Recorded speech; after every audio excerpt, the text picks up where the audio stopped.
Yes. Welcome. I'm E.G. Marshall, your host for another story of the macabre. We range everywhere, searching out unusual experiences from such different sources as the subconscious, the world of apparitions, and the occupants of space. Our object is to reflect, as in a mirror, what may lie behind what we appear to be, because no man is that. This is a legendary Japanese ghost story, thousands of years old, when customs and rules of conduct were inflexible, as Hagagawa Shinzaburo found out. Karma. Fate. Yes, my young friend, fate. Your karma destines you to suffer. I love Tsuyu. You may not love her. She is the daughter of a samurai of the highest elitist class.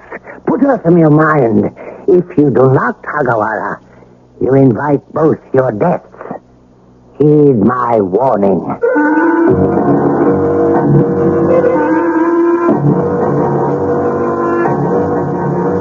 Our mystery story, The Golden Amulet, was written especially for the Mystery Theater by Roy Windsor and stars Tony Roberts. It is sponsored in part by Sign-Off, the Sinus Medicines, and Buick Motor Division. I'll be back shortly with Act One.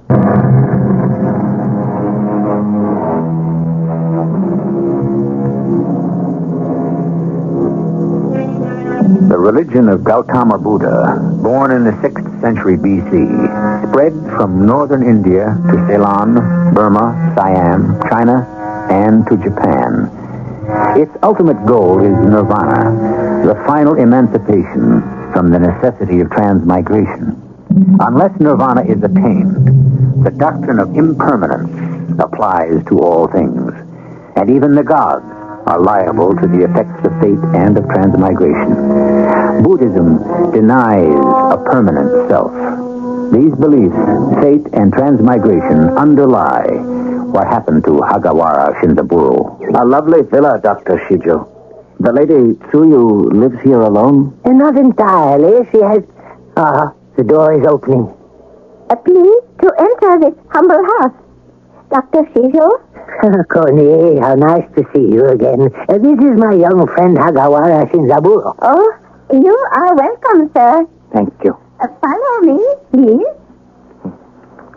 Humble, did she say, Doctor? It's elegant. That teakwood chest is beautiful. So are the tables and the copper bowls and the garden behind. Ah, Dr. Shijo, my old friend. You are as beautiful as ever to you. With your permission, I asked Hagawara to walk with me. May I introduce him? By your dress, I see that you are a samurai. But a novice. I am honored to make your acquaintance, Lady Tsuyu. Lady, by breeding only. I am unmarried. But thank you. Tsuyu, I will serve tea on the patio in the garden. Go with it, Dr. Shijo. You are old friends. Yes. We have much to talk over. You and Connie live alone in this villa? Because I live apart from my father, Yedo. My mother went to another existence. He remarried. I do not like my stepmother. He provided me with this villa and a servant, old Connie. You see no one? No one unescorted. My father is a Hamamoto. I understand. A samurai of the highest class. Does he visit you? From time to time. Otherwise, I am alone. And the future? I cannot divine my karma. I can. And mine. From the moment I saw you... Perhaps we should go to the patio and join Dr. Shijo. In good time, Tsuyu. For this moment, just let me look at you.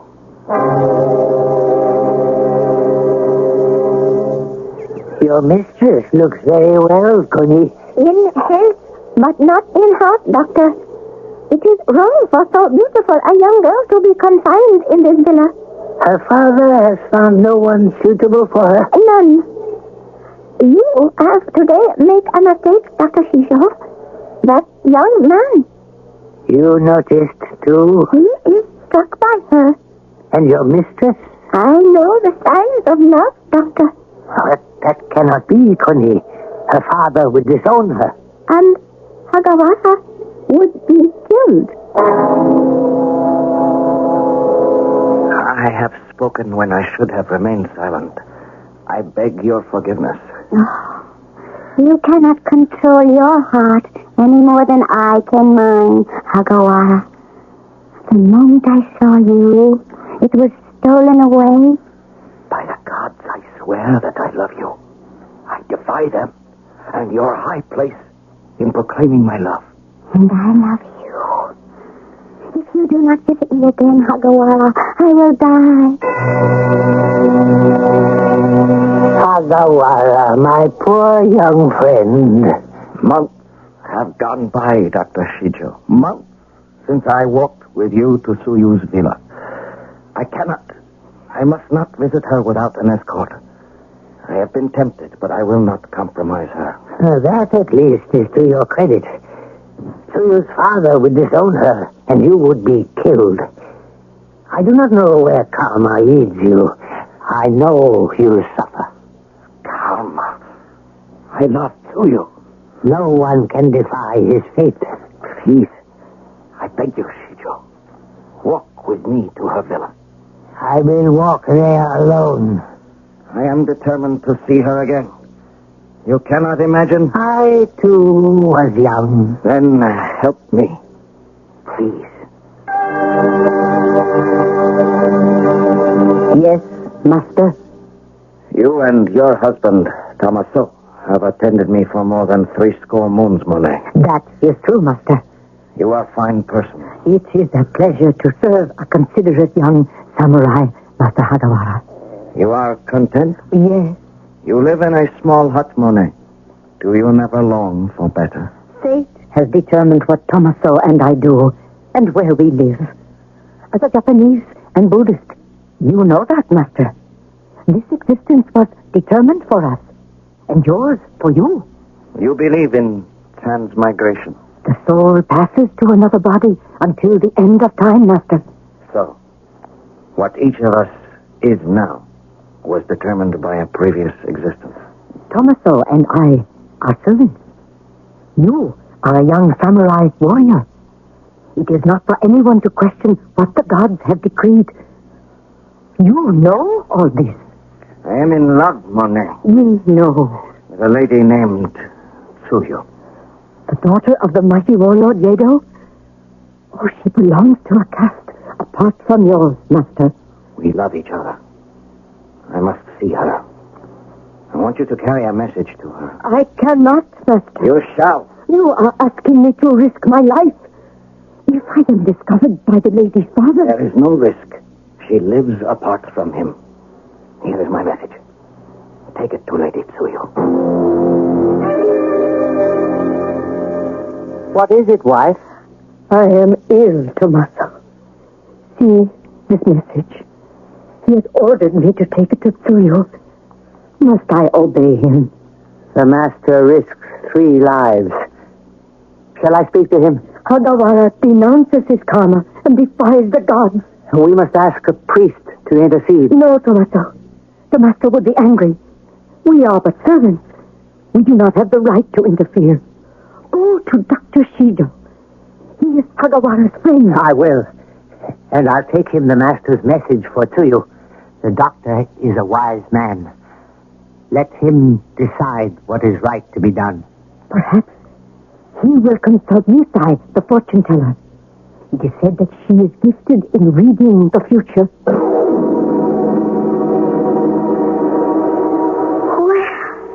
Where are we, Okuni? This is our temporary home, and my villa. It is no more. It is dark here. Are there no windows? It is night to you. For us, it is always night. Can we walk in the night? If you so choose, can we find the home of Hagawara Sindamuro? If we wander about, perhaps we may.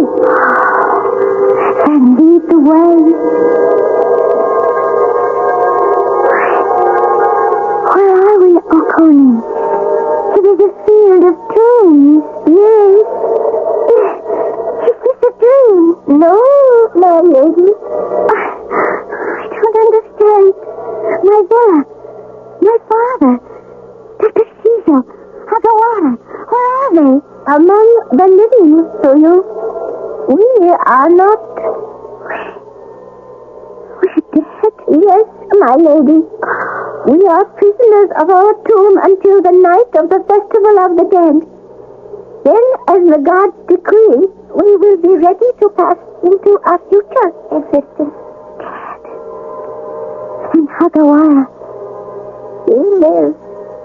He lives a life of death, Oconee. I must go to him until the night of the festivals of the dead, when the peony lanterns light the way for returning spirits.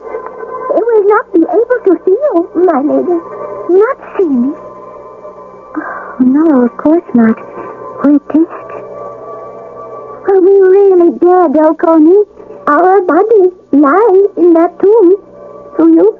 But I see you as clearly as I saw you in life. What you see is not real. We see each other, but we are not real.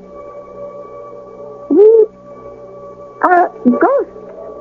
So you... Monet, Yes, Master? did you deliver my message? No, Master. How dare you disobey me? To protect you, Master. The Lady Suyu is forbidden.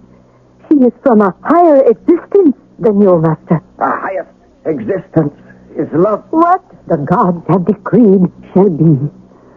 The love of which you speak is a venomous snake, and it will kill you. Where is the message I gave you? Tommaso has it. Return it to me at once. When it is returned, both you and Tommaso are dismissed. Master, please. I am tempted to kill you for your disobedience. We have served you faithfully. A samurai has compassion. Get out.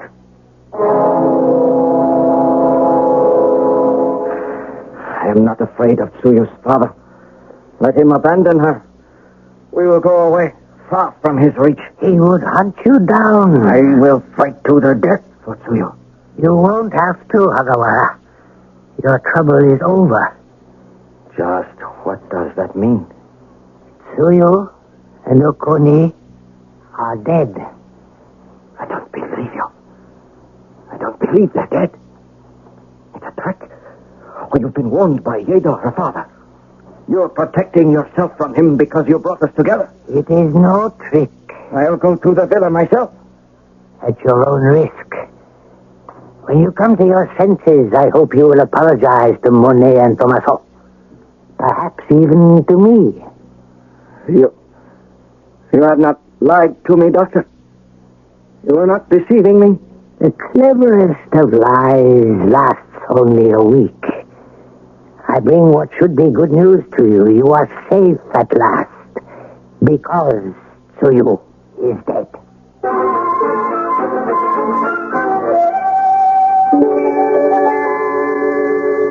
Oriental philosophy is strange to us. We do not think of death as good news, but it is to a Buddhist, because one existence is followed by another, which may be much better. That is what Hagawara Shinzaburo has been taught. This Buddhist concept is deeply ingrained in him, but so was his intense love for the Lady Tsuyu. With her death, you might think that this legendary story has come to an end. It is only beginning. I'll return shortly with Act 2.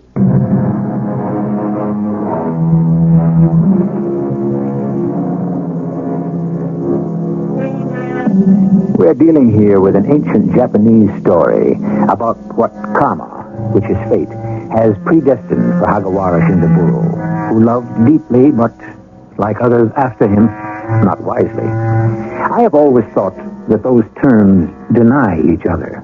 Love is one phenomenon, one of feeling. Wisdom is the opposite of feeling. Now, how can love, profound love, admit wisdom to give judgment? The former makes that impossible. Love is a kind of magic, and it is not to be evaluated. It is the next afternoon, late, and Tommaso enters his hut. Undo the bundle, Monet. We have been restored. Restored? We do not have to leave. He has repented. Sit down, Tommaso. You are as pale as the mountain snow. I have received a great fright. What? Lady Tsuyu and Koni are dead. Oh. Hagawara became frantic. He left the house and I followed him. He went to the villa? He searched for it, but it is not there. The villa is a ruin. How can that be? And why did Lady Tsuyu and Koni die? I cannot answer either question, my wife. She died for love, and Koni for sorrow. What of Hagawara? He wanders the paths and fields like a wild thing. Oh. I kept him in sight and then spoke to him. He fell to the ground and wept. Then he forgave me, and you, and pleaded with me to return to his service. Where is the master now? I could not drag him from the cemetery. He is torn by grief. Tommaso, we must bring him home. He cannot remain there through the night. He is a young man with a hot temper. He may go to Tsuyu's father and demand an explanation. Grief often reverts to anger. Yedo would kill him. That is what Hagawara may wish. Oh, Connie, look. Hagawara is lying before your tomb, my lady. Oh, he lies there suffering from grief for me. My heart, even in death, breaks for love of him. Love was not to be. Leave him. Oh, but we must look upon each other once more, O Connie. Perhaps on the night of the Festival of the Dead, we will hang the peony lantern and light your way to him. Oh, that is 2 moons from now, O Connie. 2 moons. Does Hagawara really live? Yes, my lady. But Dr. Shizu told me that he had died. Why? I do not know. And he told Hagawara that I was dead. He lied to both of us. Do you? Look, Dr. Shizu is approaching the tomb. Come now. I will hear what they say. We cannot, do you? Come with me into the tomb. But Connie, we know me. But we cannot hear or see. Come. Hagawara, Go away. Please, go away. Rouse yourself. You cannot lie before this tomb through the night. Your weakness invites contempt. I cannot believe I have been so cursed. It is not for man to question his fate. This is yours, face it. Come now. We will see you home. But Tsuyu... She is dead. Drive her image from your mind. Grief is weak and sacrilegious. Your behavior is unmanly. You're tempting the gods. Continue, and in your next existence, you may not even be a man.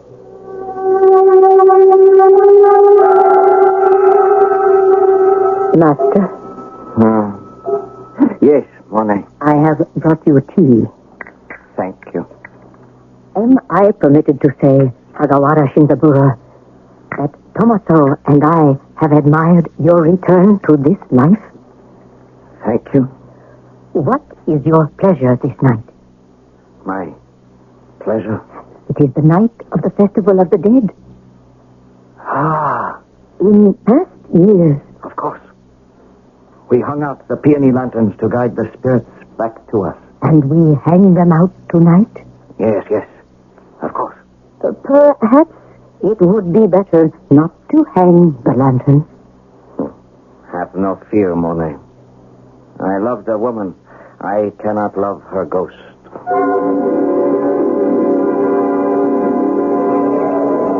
Is there more that I can do for you, Hagawara? No, Tommaso.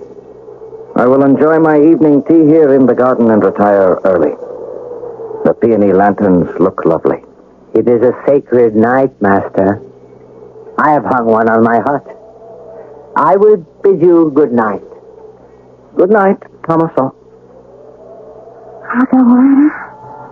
In the name of Buddha. Who calls? It is Tsuyu. I am behind the hedge that screens your garden. Tsuyu. Is it really you? I have waited many moons for you to visit me again and to embrace me. I thank the gods for their mercy. You're real. I feel you and hear you speak, my beautiful Tsuyu. I don't understand this at all. Shijo told me that you were dead. He also told me that you had gone on to another existence. And he did lie to me. Why did Shijo lie to us, my darling? Out of fear of my father. He would have abandoned me and had you murdered. When he suspected that I had given my heart to someone, he threatened me. Oh, I did not reveal your name. He drove me and Oconee from the villa and destroyed it. Why did you not come to me at once? Because it was many moons since you first came to see me.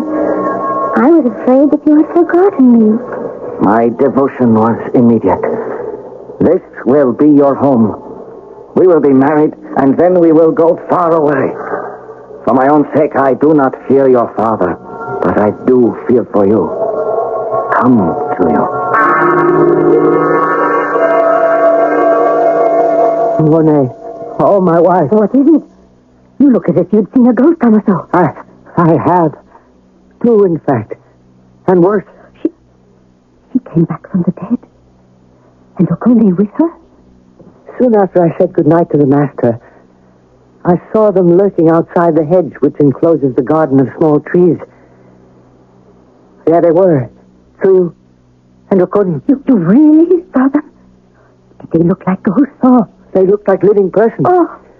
Tsuyu called to the master and he took them inside the house. I crept toward it and heard them pledge their love. Then, in the bedroom... Yes? I hesitate to tell you, Monet. You saw what? They were in the sandalwood bed in the master's room. Well? Hagawara was in the embrace of a woman who was dead. Master Hagawara. Yes, Tomaso? Yusai pays her respects to you, Master. Yusai? That is a great honor. There is no wiser woman than Yusai, the fortune teller. Show her in. By your leave, Master, I sent for her. You? You sent for her? Because of what occurred last night. Nothing occurred last night. What have you imagined? Were you sudden with warm wine? No, Master. I saw it, all of it. I told Monet.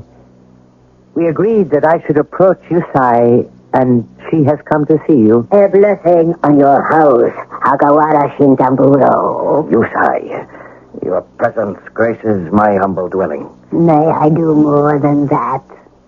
You have no memory of what occurred on the night of the Festival of the Dead. We hung out the peony lanterns. I had tea on the patio in the garden and went early to bed. Alone. That is an odd question, Yusai. You know that Tsuyu and Oconee are dead. Yes. They returned last night. Tomaso overheard Tsuyu conversing with you. He's mad. Later he saw you in the embrace of a dead woman. Now, sit down, Hagawara.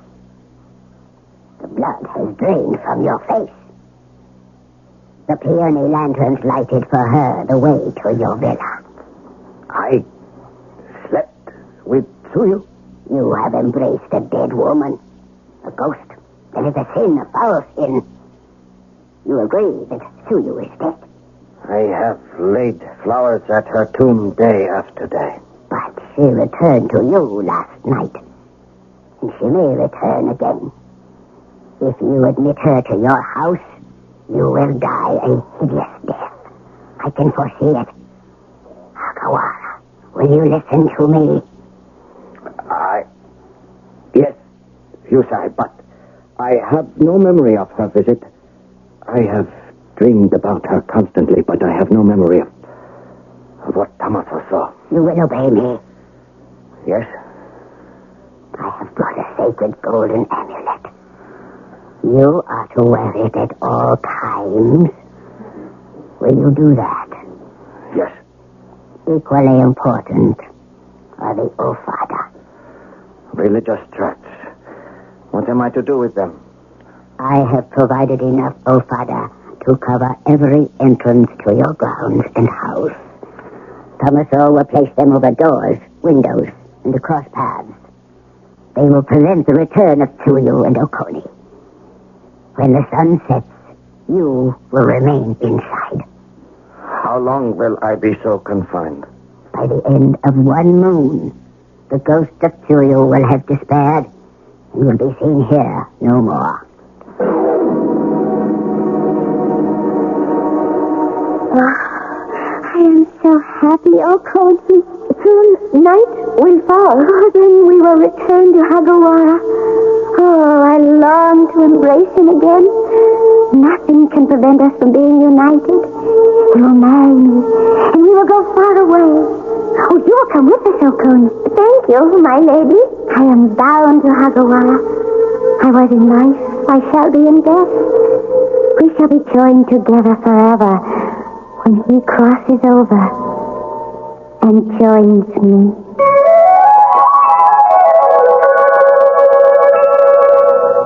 The spirit world is present in different forms in all religions. In Japan, the predominant religion is Buddhism. A disciple dedicates himself to reach nirvana, the state of enlightenment. A Buddhist believes in transmigration, the never-ending resting place for the soul. Karma, or fate, determines the form in which the soul is contained. Sin is the defiance of what has been ordained, and Hagawara has committed it. More when I return with Act 3.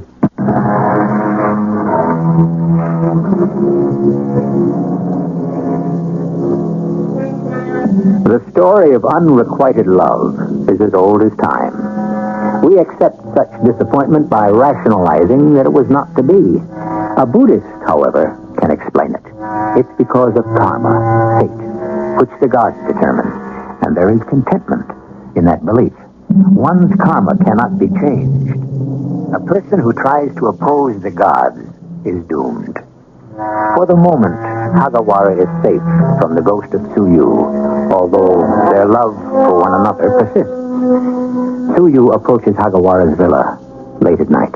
My lady? Oh no, the door and windows are closed, and there are Ofada everywhere. Hagawara has barred himself against us. I must see him. He cannot enter a house protected by religious facts. He has abandoned us. So I won't believe that, Okoni. He loves me. Someone has forced him to hang out the Ofada. Dr. Caesar, perhaps, or the witch who can look into the future you tried. He has persuaded Hagawara that you are unclean. He is an unfaithful lover, your handsome young samurai. I have seen him. He is not worthy of your love, my lady. Abandon him, and let us return to the tomb. There we will wait patiently until we pass into a new existence. Not without Hagawara. There is nothing we can do. But there is something that can be done for me, Okoni. You will appear to Tommaso and Monet, his servants, and threaten them. They are simple people. Out of sight, they will help me. What shall I do, wife? She terrified me appearing that way. From what Yusai said, Hagawara will die if he again admits Tsuyu to his house. And in his future existence, he might be an animal. I cannot permit that to happen to the young master. Then you have made up your mind. You will save him and be yourself condemned. Hagawara would take care of us. Okoni also threatened you. I also like our young master. But my karma leads me to say, Tommaso, that I shall not be condemned by the ghost of Tsuyu and Okoni. Then you sacrificed the life of Hagawara. So be it, my husband. He is so young. We will get something in exchange. Haunting dreams. For gold. I will endure them. Gold? Okoni makes demands on us. If we sacrifice the master, Tsuyu and Okoni must do something for us. I will not sacrifice him for nothing. Demand 100 real in gold. By the gods, They will deliver it. Then we will remove the Ofada. that is a fortune. We deserve it for what we are about to do. Go to the tomb in the cemetery and make our demands. I'm not alone, wife. I lack the courage to go there alone. Then I will go with you. Or do you want me to go there alone? Perhaps we should first consult Dr. Shijo or Yusai. No. They would understand our fear. They would protect Hagawara. No, Tomaso. We will do what Okoni demanded. You remain here. I will go to the tomb. They demand 100 real in gold. We cannot obtain it, so you... My father Yedo has gold. Could we appear to him? Yes, and then obtain it from him. Our souls are in limbo, awaiting another existence. Go to him and plead for the Rio. See that it will free us from our aimless wandering. He will understand. I will try, my lady. Then appear to Tommaso and Monet. Tell them where they will find the gold. When they have it, they must open Hagawara's house to us. Yes, my lady. And once they have obeyed us and have their 100 real, we will make certain that they will never enjoy the pleasures it could bring them. That will be within my power. Go now to the house of Yedo. You have drunk much wine, Hagawara. Out of boredom, Tommaso. It robs the mind of thought, and I do not want to think. I am confined to my house for a whole moon. My friends will not understand. They will see the Ofada, Master, and then they will know. Why is it that I cannot remember the Lady Tsuyu's visit? I really do not believe you saw her with me, Tommaso. But it is the truth. It frightened me greatly. That is why I ran to Usai. She foresaw that your karma binds you to death. And that is why even time cannot make my memory of Tsuyu fade? Yes, Master. You really believe this, Tommaso? I am a Buddhist. I, too. I respect you, Tommaso. Thank you. I will finish my wine and then retire. I should be able to sleep now. Shall I see you to your bedroom, Hagawara? No. I will manage by myself. Good night, good Tommaso. More. We begin now. You remove the Ofada from the outside. I will wait till Hagawara is asleep. Then I must take the golden amulet from him. And if he awakens? It is unlikely. He has had much wine. Hagawara, Oh, in the name. I have come to you again. It is you. Or do I dream? I have drunk much wine. No, it is not a dream. Tomaso removed the Ofada, and Okoni and I walked into your house again. Oh, will you take me into your arms, my love? My life is yours. We shall be bound together for eternity. Nothing shall ever part us. I pledge my life to you. Hagawara.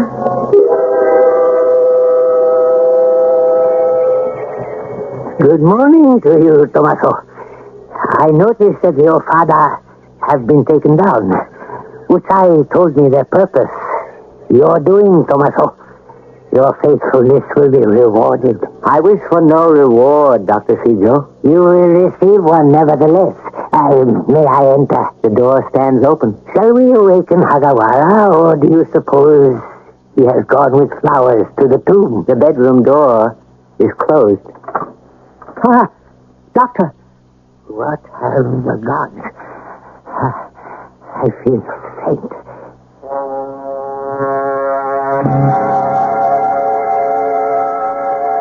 Can you hear me, Tomaso? How did I come here to my bed? Dr. Shijo helped me carry you from the house. You did not enter the bedroom? He barred me from it. He said when you opened the door, you were struck as if by a jagged streak of lightning. and fell to the floor. Oh, we have committed a great evil, Monet. Hagawara is dead. As we knew he would be. We have the 100 Rio in gold. It runs with his blood. You discovered him dead? Dead. In the embrace of a woman's skeleton. His expression was hideous. The skeleton clung to him.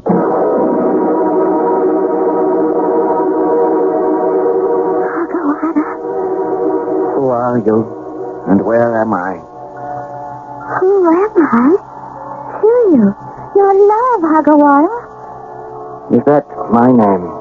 You are Hagawara. She's Avoro. We loved each other unto death.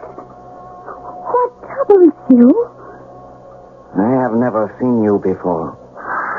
Why are we in this gloomy place? It is my tomb. We are dead.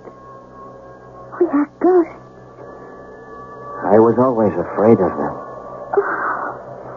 What have the gods done to us?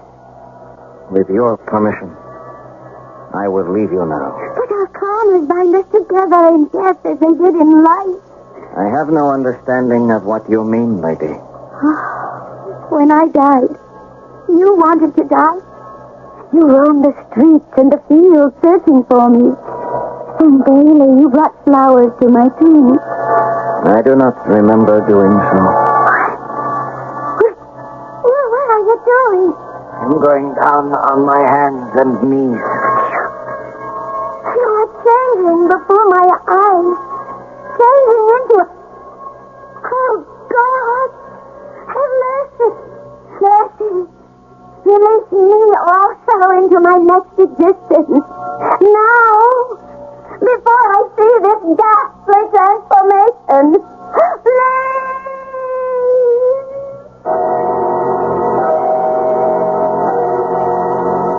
You perfidious devil! Please, Dr. Shizo. Monet, the blood of Hagawara Shizaburo is on your head.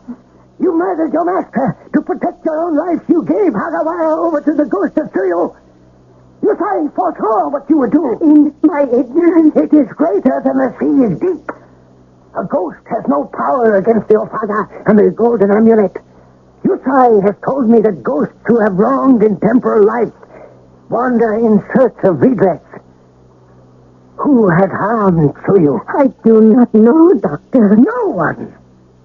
Selfishly, she rejected the second wife of Yedo and clung to the small villa he built for her. Against custom and common sense, she rejected the proper suitors and fell in love with Hagawara. He loved her deeply, Doctor. He courted death, and it has come to him, as it will come to you and to Tomaso. What karma awaits both of you, I cannot guess, but you are sure to suffer for exposing Hagawara. You have the 100 Rio in gold. How? How you know about that? Your side does. I have them, Doctor. You will spend them on a tomb for your late master. Oh, but if you refuse, I will go to Tsuyu's father who provided the gold and left it at her tomb where you collected it. Oh, you give me no choice. There is none. Should Yedo learn that his Rios went into your grasping hands, your life would be forfeit. See to it that the tomb is built. Have it placed next to that of the Lady Tsuyu.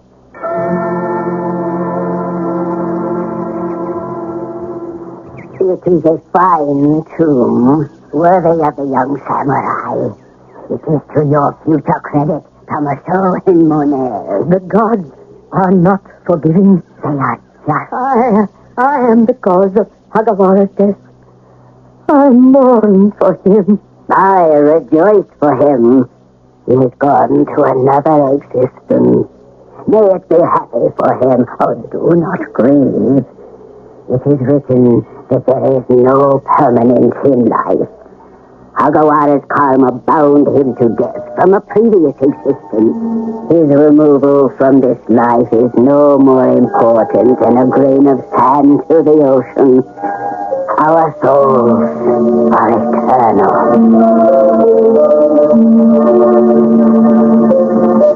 So we come to the end of this legendary Japanese ghost story. A love story as tragic as Romeo and Juliet, with a difference. Tsuyu and Hagawara were fated by their gods never to fulfill their love. Caste and custom exist to this day. Buddhism and its spirit world are the Japanese religion, and this was one of its treasured legends. I'll return shortly.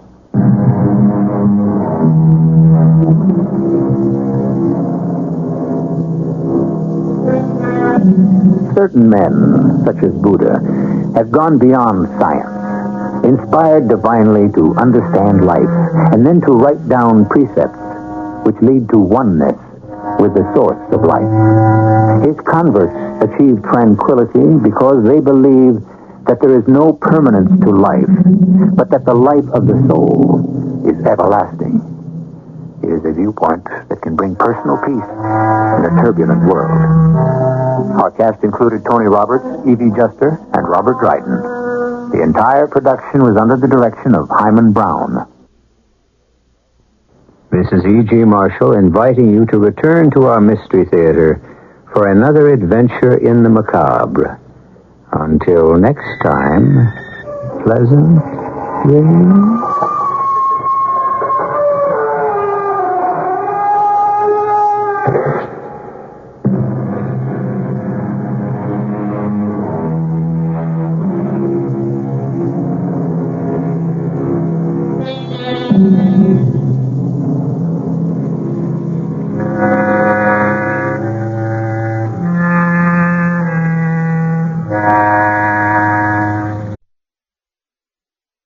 The CBS Radio Mystery Theater presents...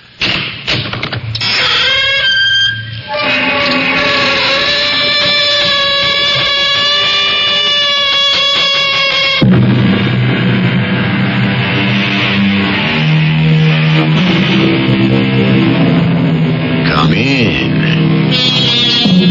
Welcome. I'm E.G. Marshall. I think I can say that one of the most asked questions and the most unanswered question of the 1980s and possibly the 1990s is this: is there life on other planets? Out there, are there substantial thinking creatures who can at least match our intellect? If so, are they friendly or hostile? What do they look like? And will we be able to communicate with them? However, our tale today is not so much, is there intelligent life in outer space, but is there intelligent life right here? Amos, look there, quick, between the moon and that tall tree.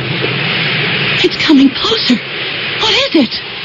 If it's for the 4th of July instead of the 4th of December, I'd say it was a blue pinwheel gone crazy. Amos, it's not spinning.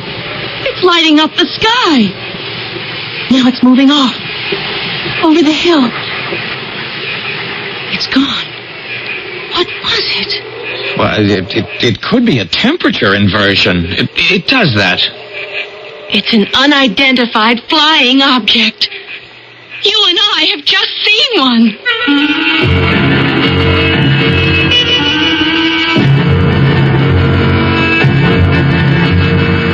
Our mystery drama, The Man Who Saw Martians, was written especially for the Mystery Theater by G. Frederick Lewis and stars Jack Grimes. I'll be back shortly with Act One.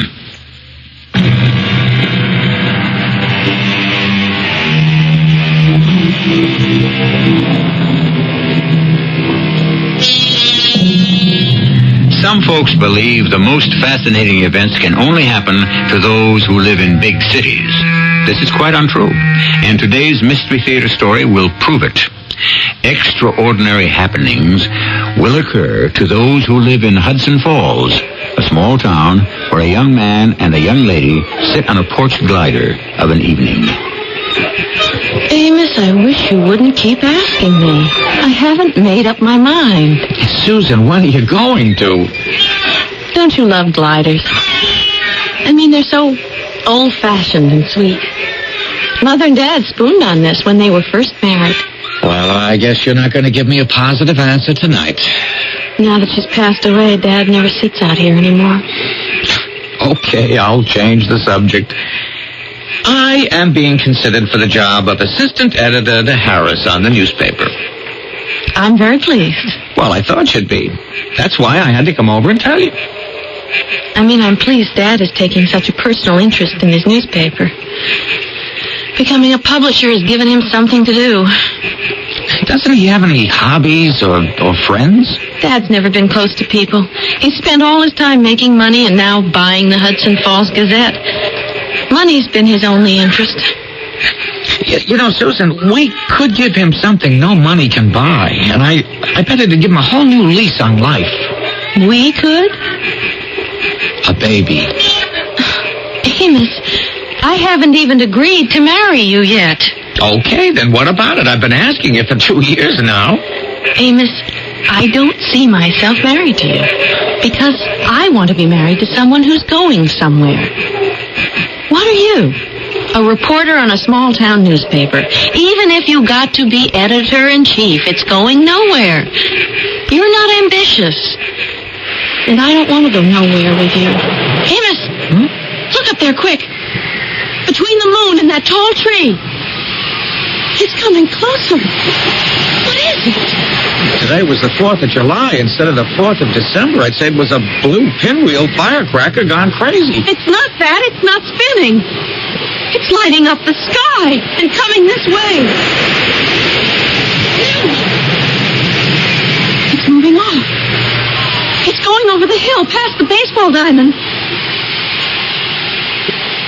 It's gone. Amos, what was it? Well, it could be a temperature inversion. It does that. Temperature? What are you talking about? That was an unidentified flying object, and you and I have just seen it. There is no such thing as UFOs, Susan. You don't think they're possible? Of course not. You mean a saucer with little green men on it? I don't think you're being funny, Amos. The joke could be on you. Well, whatever it was, it's worth a picture. Now, if I were the assistant editor, I'd ask Jack if he had his camera ready. Jack? Jack who? Jack Sperry. Remember him from high school? He always liked you. Anyway, he's been a freelance photographer, and he came back to Hudson Falls and joined the paper last week. He's sharing my place. Susan, whatever you think of me, I want you to know I love you. Even though you believe in visitors from outer space. You're hopeless. You've got a closed mind. I can believe anything is possible. You can't. And that, my friend, is the difference between us.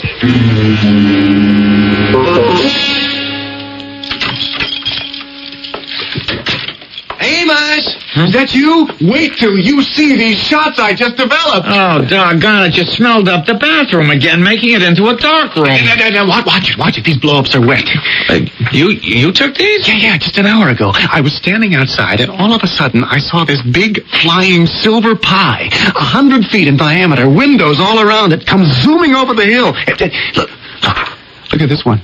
Not bad, huh? A little grainy, even though I opened her up as far as she'd go, but they were traveling, man. I'll bet you Harris will print these on the front page tomorrow. Yeah, maybe, but the caption will read, fake or phony, Pixies play pranks. Could be, but it'll liven up the Gazette. Oh, hey, how'd you make out with Susan? Oh, I didn't even get up to bat. You know, I've been asking her to marry me for 2 years now. And Jack, those shots you took, you know, we saw that thing flying around. Hey, Jack, I have an idea. Will you go along with it? Well, if it doesn't get me fired. If we do this right, it might even get you a promotion before you've been on the staff 2 weeks.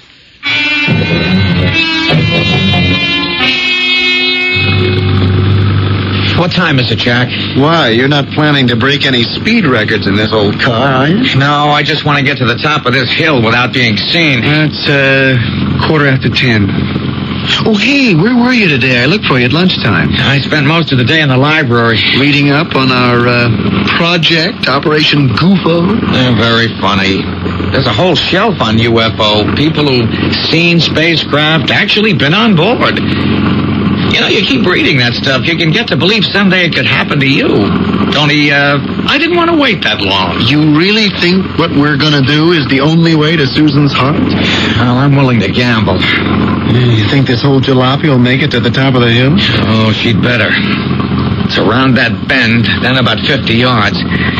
If I don't make it to the top, then the whole plan falls through. Oh, now, Jack, when we get up there, we just gotta hope that the brakes will hold so that she doesn't roll down the other side before we're ready. Nice going. Do you see anyone ahead coming up the hill towards us? No, not a soul. Okay, then let's get out on the double. You are really going through with this? I sure am. I can always take the bus to work. Yeah, but what about me? When you show Harris the pictures you're about to take, you'll get a bonus big enough to buy 2 cars. I'd never do this to make a girl marry me. She said I'd never get anywhere, and I had no imagination. Well, we'll see. This old bus of yours is a real beauty. How can you part with her? Would you stop talking? Your camera loaded? What do you think? All right, now I'll release the handbrake. You push the car forward on your side. I'll push from mine. I just hope the steering wheel stays straight and we let her rip.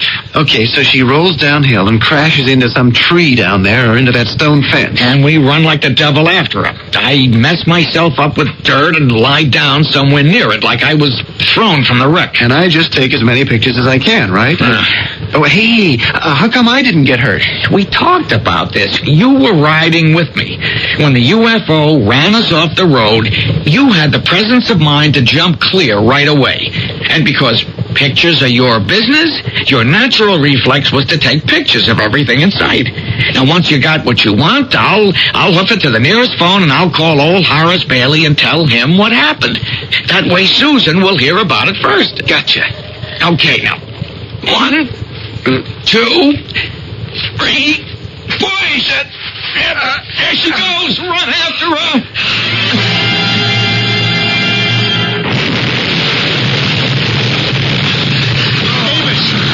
That wasn't in the plan.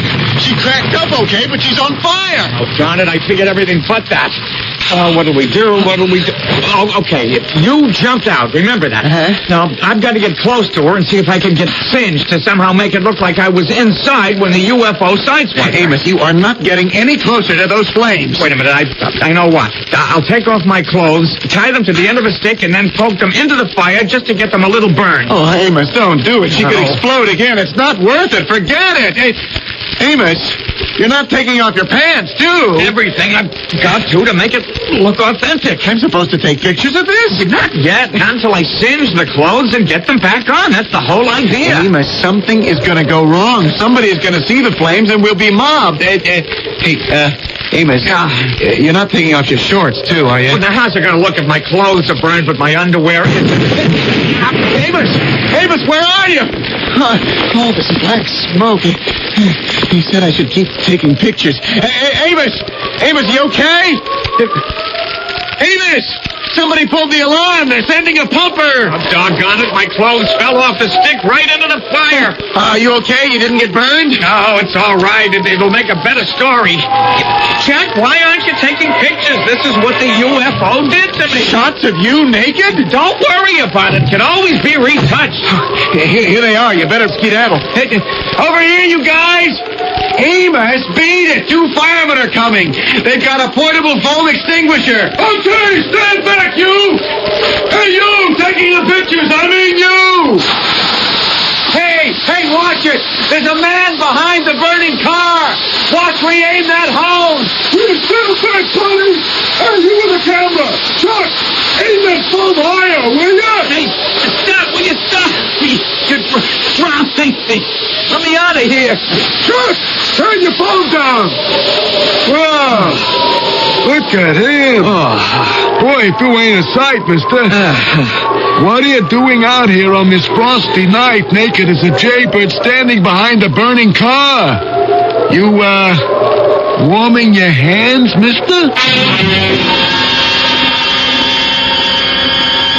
Operator, I know it's late, but will you please keep ringing? It's an emergency. Hello? Mr. Bailey? Who is this? Mr. Bailey, this is Amos Jones. I've taken the liberty of calling you at this hour because I've been witness to an attack by a creature or creatures from outer space. It's an important news story. You hold it now. Just hold it. Who is this? Amos Jones. I work for you on the Gazette. What time is it? It's 4 a.m., sir. I was driving along and I was forced off the road by a UFO. It hit my car.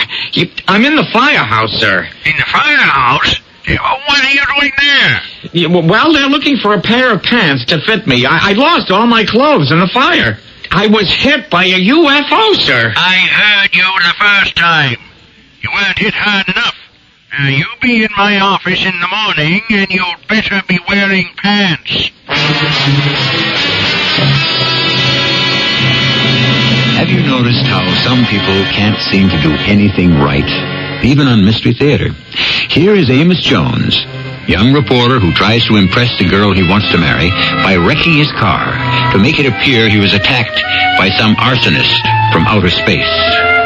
Just how far does Amos think this stunt will get him? You have no idea the surprises that are in store for Amos and yourselves. I shall be back shortly with surprising Act 2.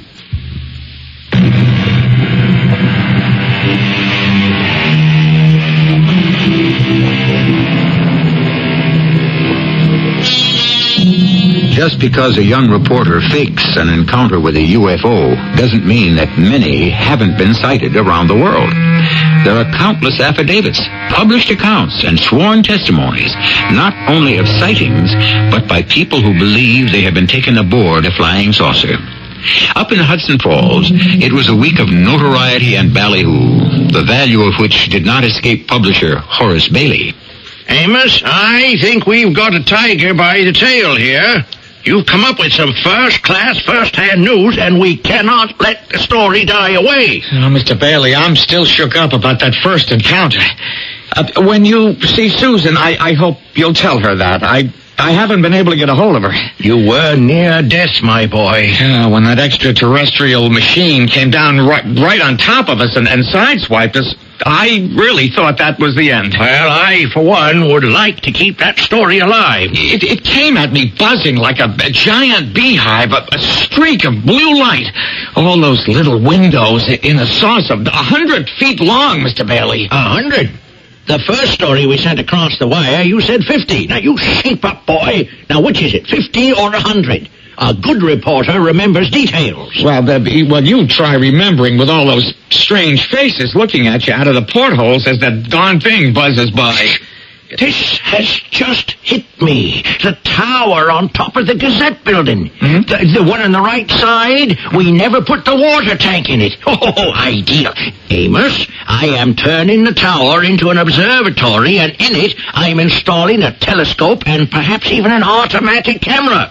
Push a button, and it keeps taking pictures. And you, Amos Jones, I am putting you in charge. Well, that's very nice of you, Mr. Bailey. I've been meaning to ask. You, Amos, will be our nightly watchman protecting our civilization.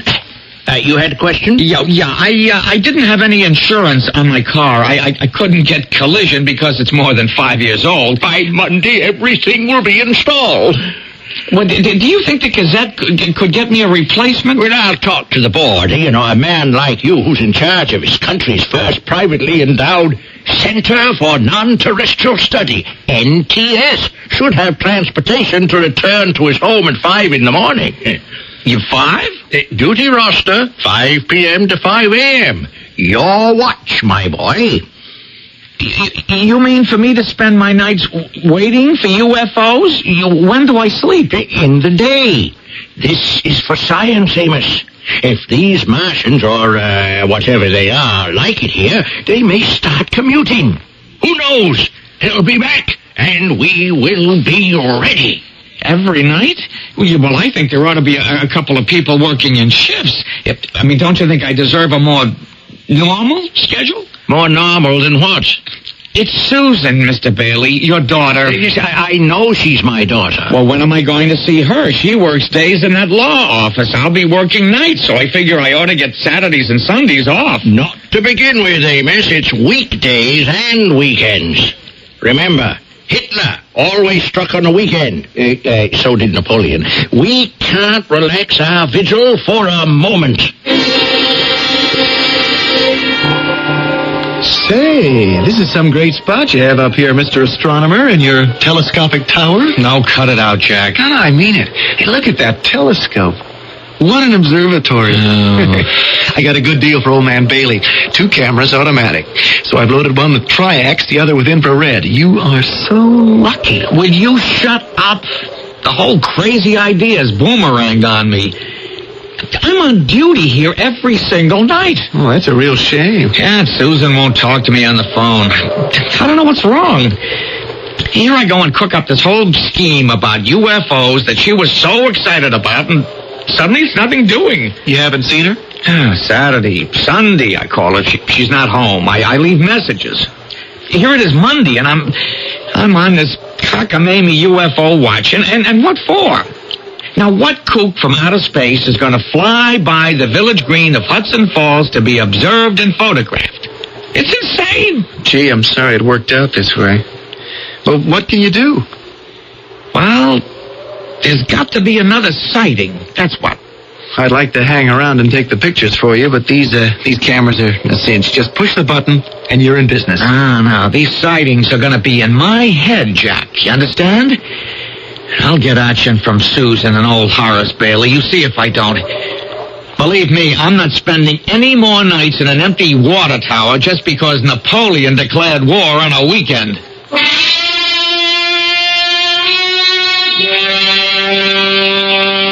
So this is where you and Amos live, Jack. It's a nice little apartment. No, we managed to keep out of each other's way. Susan, what I was saying on the way over is, do you think it's fair? I mean, Amos feels like Napoleon banished to St. Helena. Do we have to talk about Amos? You asked me here to come see your portrait work. And I'm really into photography. Oh, I'll have him out in a minute, Susan. Oh, if you like some white wine, just help yourself. You see, I've been taking portraits for a heck of a long time, and... oh, yeah, here we are. Now, this is the folder I'd like you to see. I'll set the pictures flat on the table. Take your time. These are beautiful. I had no idea. Well, newspaper work is just for now to support myself until I've got enough solid, good prints to, get me an agent or interest a gallery. Photographs are really big now.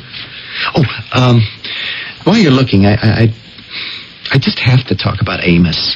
Famous Amos. I'm not kidding, Sue. He's had a raw deal, and so I was thinking, could you put in a word with your father? What word? Make him understand that being cooped up in an old water tower, just waiting for a UFO to heave into view, is a waste of time. Do you really believe he was attacked by a flying saucer, and so his car burst into flames? Well, I was there, wasn't I? Loyal Jack was there.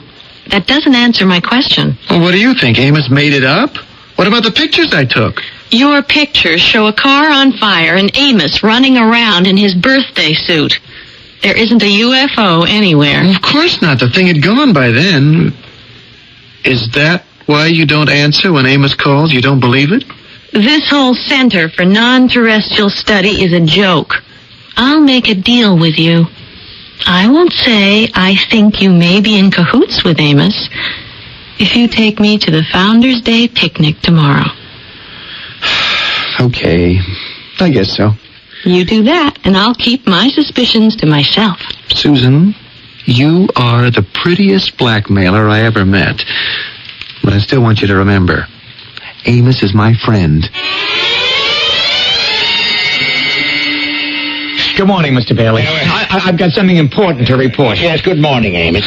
You have? You saw another flying saucer? Oh, better than that.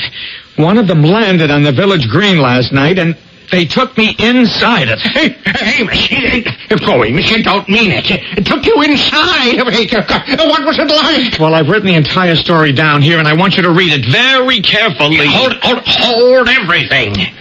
Hello, Miss Mergenweiler, get me Harris. Here, now, let me have a look at your copy. 2 men, pink suits, gray faces, led me in to ship, windows all around, doors oval-shaped, strange symbols on door.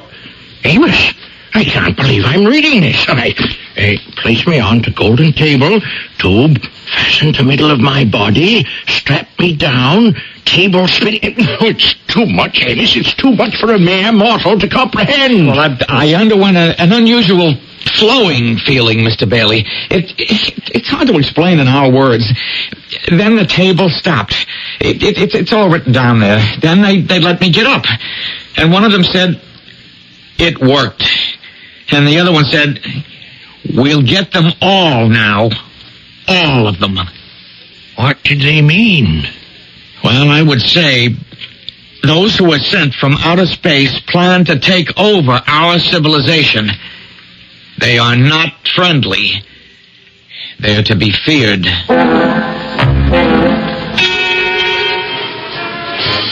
Jack, it's not that I don't care for Amos.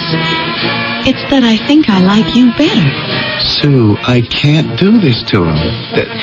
This has got to be the last time we meet. The whole town's here on the green picnicking. It's not as if we were alone. Think of Amos. You've known him all your life. He's crazy about you.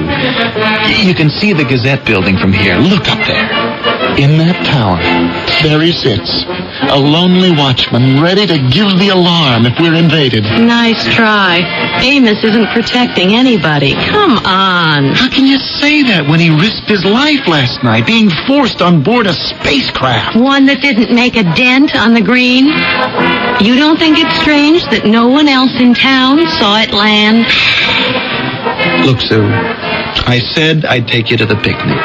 We've eaten all the sandwiches, we finished off the beer, I've got a couple of rolls of film I have to develop and print, so if you don't mind, I'll be on my way. Okay, Jack. I'm sorry we don't seem to get along. Sue, we could, believe me. But so long as there's Amos, we can't. Hey, Amos. Okay if I come in? I know it's late, but you're on duty. Well, I'm playing solitaire, or I deal you a hand. Amos, this thing is kind of snowballing. Aren't you afraid it'll get out of hand? Civilization, as we know it, is being threatened, if that's what you mean. Did Horace Bailey tell you the call he got from Washington? No, I haven't seen the old man for 2 weeks. Not since I handed him my eyewitness account. I've been too busy. The White House is impressed with your early warning system for UFO attacks. Yeah, I expect there'll be public recognition of my efforts. Amos, hey, come off it. We know this whole McGill about you being taken aboard a spacecraft is so much baloney. Oh, we know that, do we? Don't put your head in the sand, Jack.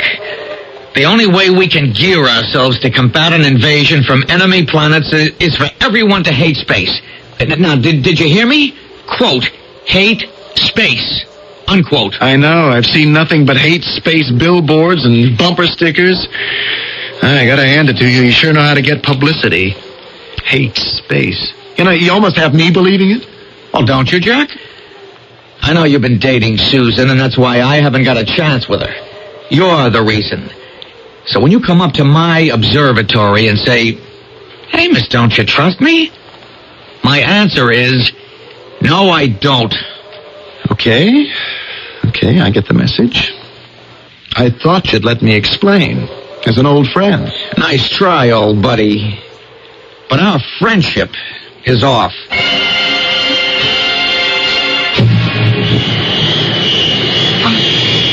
I don't believe it. It's because I'm cooped up here night after night. I'm imagining a flying saucer just landed on the roof. Oh, someone's pulling a stunt. It's no stunt, Mr. Jones. Who are you?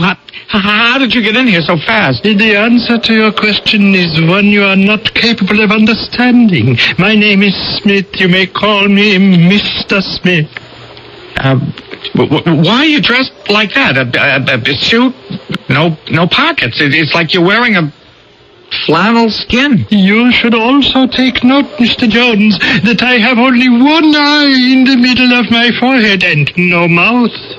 You are hearing what I say from a sender-receiver on top of my head.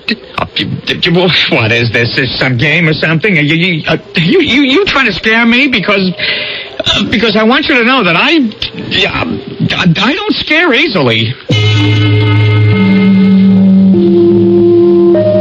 If you ask me, Amos has opened a Pandora's box. Check your mythology, and you'll find that Pandora was sent to Earth by the god Zeus and fooled Epimetheus into thinking the box was a wedding present from the gods. On their wedding night, Pandora opened the box, and out flew clouds of death, disease, and destruction throughout the world, which is how we came by them. Only one good thing remained inside Pandora's box, and that was hope, which is all I can offer you when I return shortly with Act 3.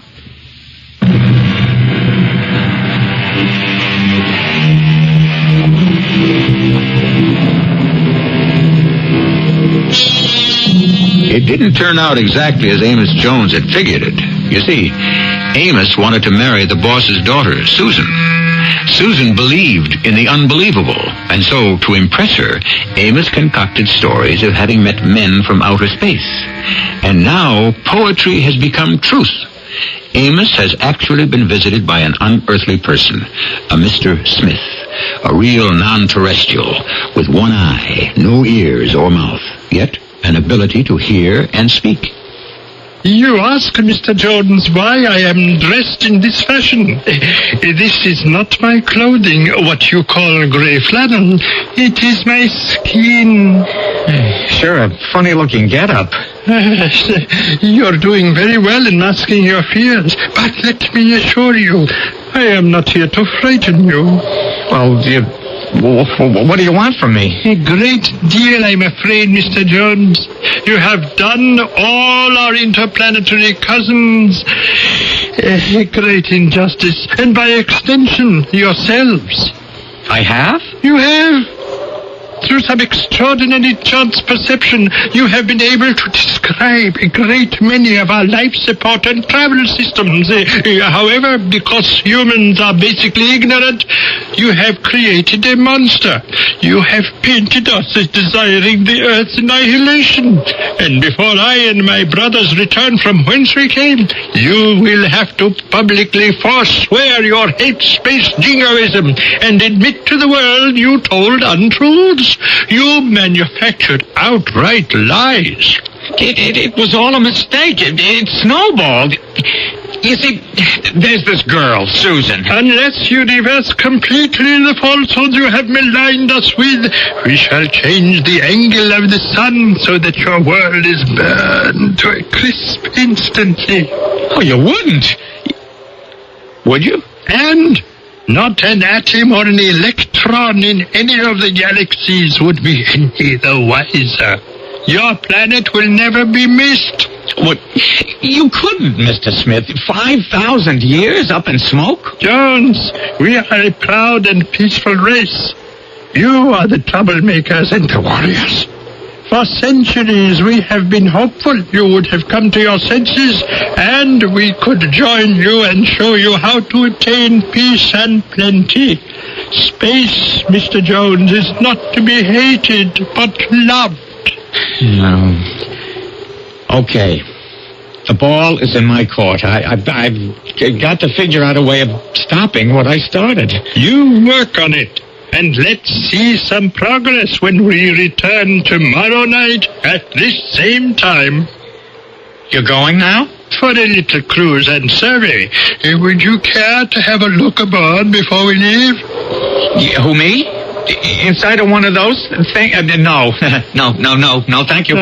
Too bad. Yeah, well. It's an experience not unlike the one you dreamed up, but without a gold table. By the way, these automatic cameras can only photograph what was made or born or grown on your planet. Nothing else.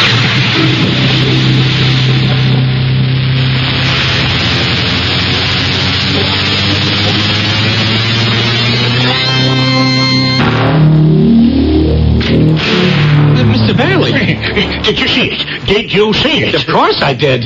Amos, I was working late. I look out my window, and there's this big orange thing whizzing off the road, shooting out blue flames.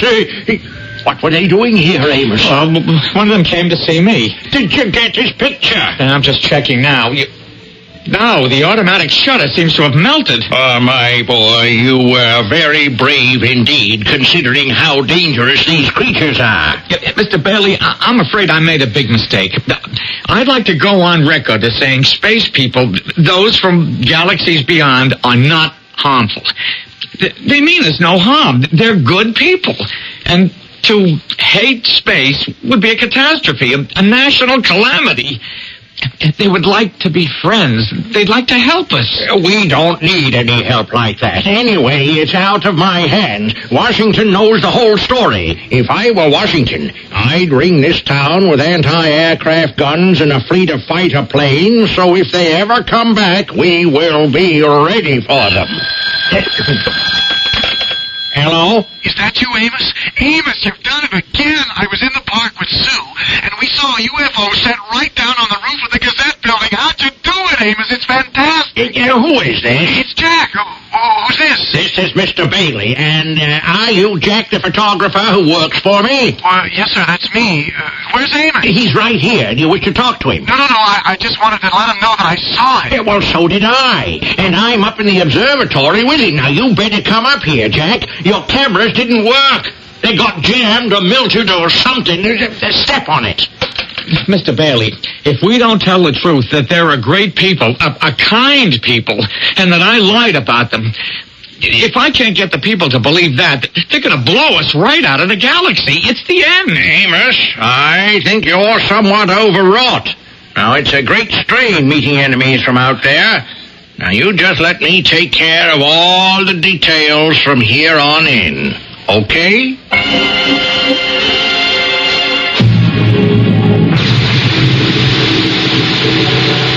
Amos Jones? I must have dozed off. Mr. Smith? So you're still up here in the tower? Mr. Smith, where have you been? I've been a nervous wreck for a week. You said you'd be back the next day. Mr. Jones, we wanted to give you time to make the necessary repairs to our reputation, but I'm afraid time wasn't on our side. Mr. Smith, you've got to believe me. I went on the air, on television, I gave newspaper interviews, but I don't seem to be able to stop that hate space movement I started. We've waited a long time, and our patience is very thin.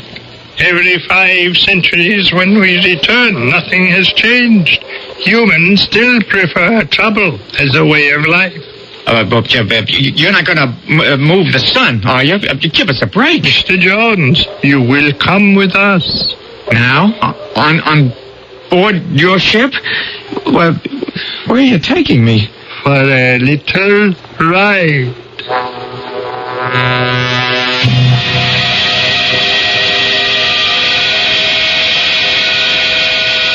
Well, don't you see, by taking me away from Earth in this spacecraft, you ruin any chance you might ever have of getting your message across. I'll say this for your species. You never stop arguing and you never stop trying. But, Jonesy, when you die, what happens then? We're back where you began, and you began in the cave days. Of course, if you married and had children, word could be passed along. There's only one girl I would marry, and she won't have me. This young lady, where is she now? Probably sitting on her front porch with Jack on the same porch glider we used to sit on. What is the address? You're going there? Well, you'd never set this saucer down in her backyard. It's too small. I'll tell you what, though. There's a Little League ballpark about a half a block away from Susan's house. You could land there.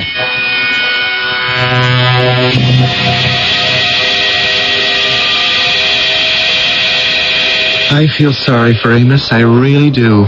It's all my fault. Oh, look. Did you see that blue flash in the sky? It's gone now. Disappeared behind those trees. It's northern lights or temperature inversions. Take your pick. You sound like Amos did the first night we saw it. When I wanted to talk about him, you didn't. Now I don't, and you still do. Hello, Jack. Susan? Amos, you scared me. What do you mean creeping up on us in the dark like this? Jack, there's a gentleman in back of the house who'd like to meet you. Oh, well, bring him around. Well, he's a stranger and a little shy. I'll walk you back to him. Okay. Susan, I'll be back soon.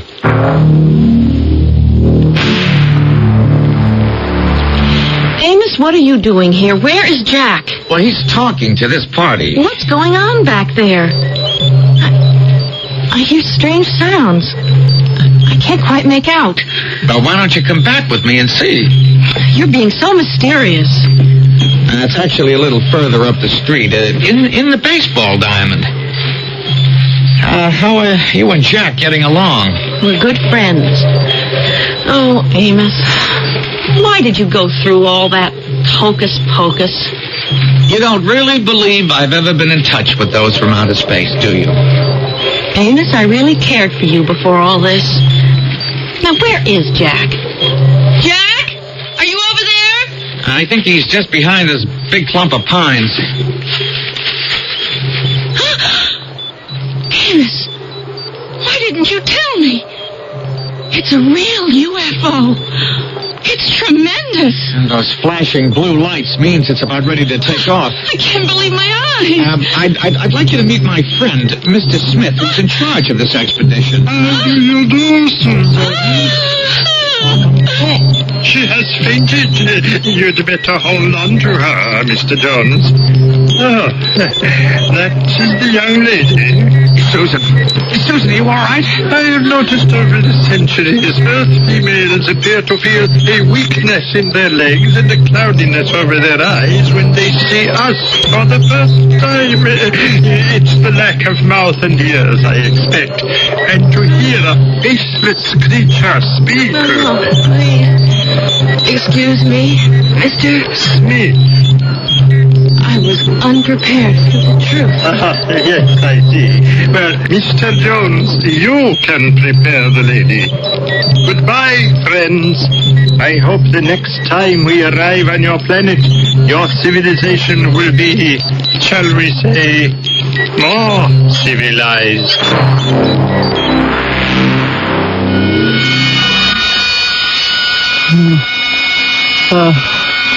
Where am I? Your name is Jack, is it not? Yes.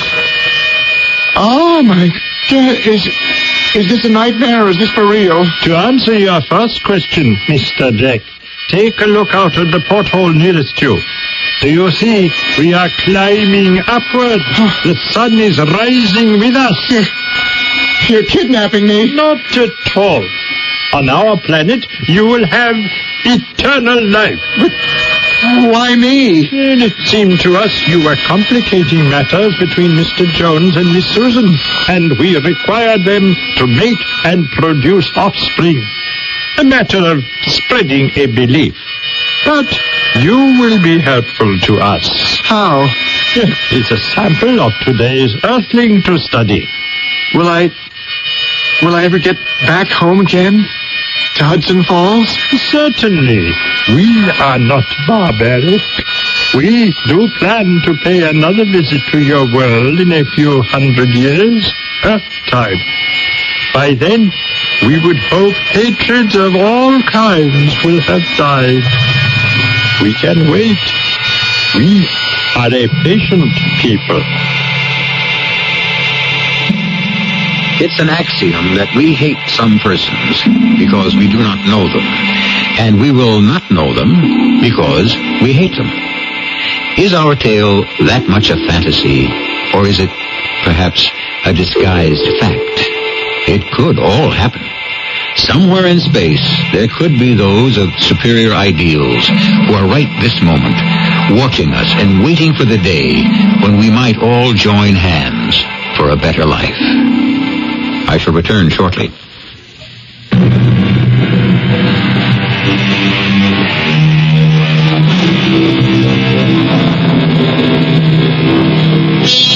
"2,000 years ago, the Roman poet Lucretius wrote, 'Nature is not unique to the visible world. We must have faith that in other regions of space there exist other Earths inhabited by other people and animals. In 1500 A.D., the astronomer Copernicus had the same idea. And 1,000 years later, the great philosopher Bruno agreed. But society disagreed, and in 1600, Bruno was burned at the stake. My point is, who knows how many light years ago the Columbus of the cosmos may have started for your doorstep. Our cast included Jack Grimes, Jada Rowland, Russell Horton, and Earl Hammond. The entire production was under the direction of Hyman Brown. And now, a preview of our next tale. I was born under a lucky star. I am the seventh son of a seventh son. I am destined to be rich. The seventh son of a seventh son. According to all the legends... Mendel, I said goodbye.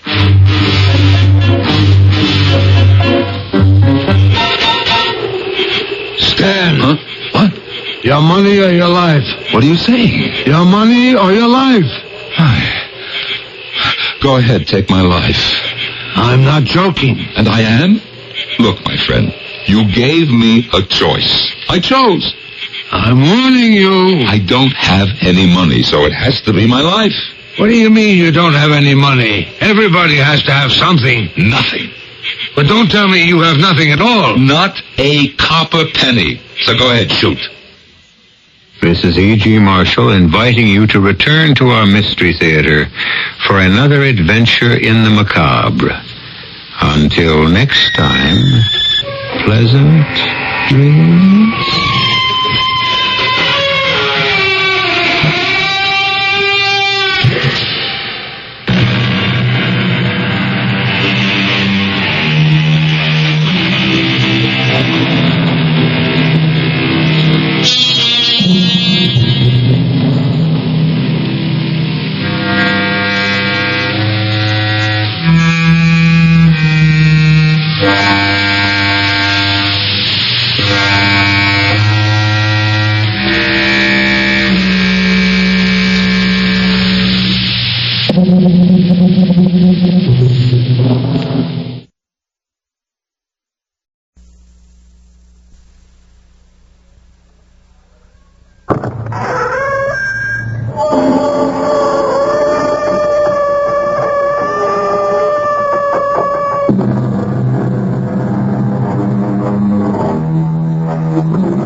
Come in. Welcome. I'm E.G. Marshall, keeper of this little lighthouse that casts its feeble flicker into the awesome darkness all about us. This time we are concerned with time itself. Time. Elusive time. Time is never the same in two distant places, never the same for different people. For some, time goes slowly. For others, time goes quickly. Some use time. Others pass it. And yet, isn't time the staff of life? Time is really all we have. Because when time runs out... Our mystery drama, The Murder Market, was written especially for the Mystery Theater by Sam Dan and stars Rosemary Murphy. It is sponsored in part by Buick Motor Division and Anheuser-Busch Incorporated, Brewers of Budweiser. I'll be back shortly with Act One.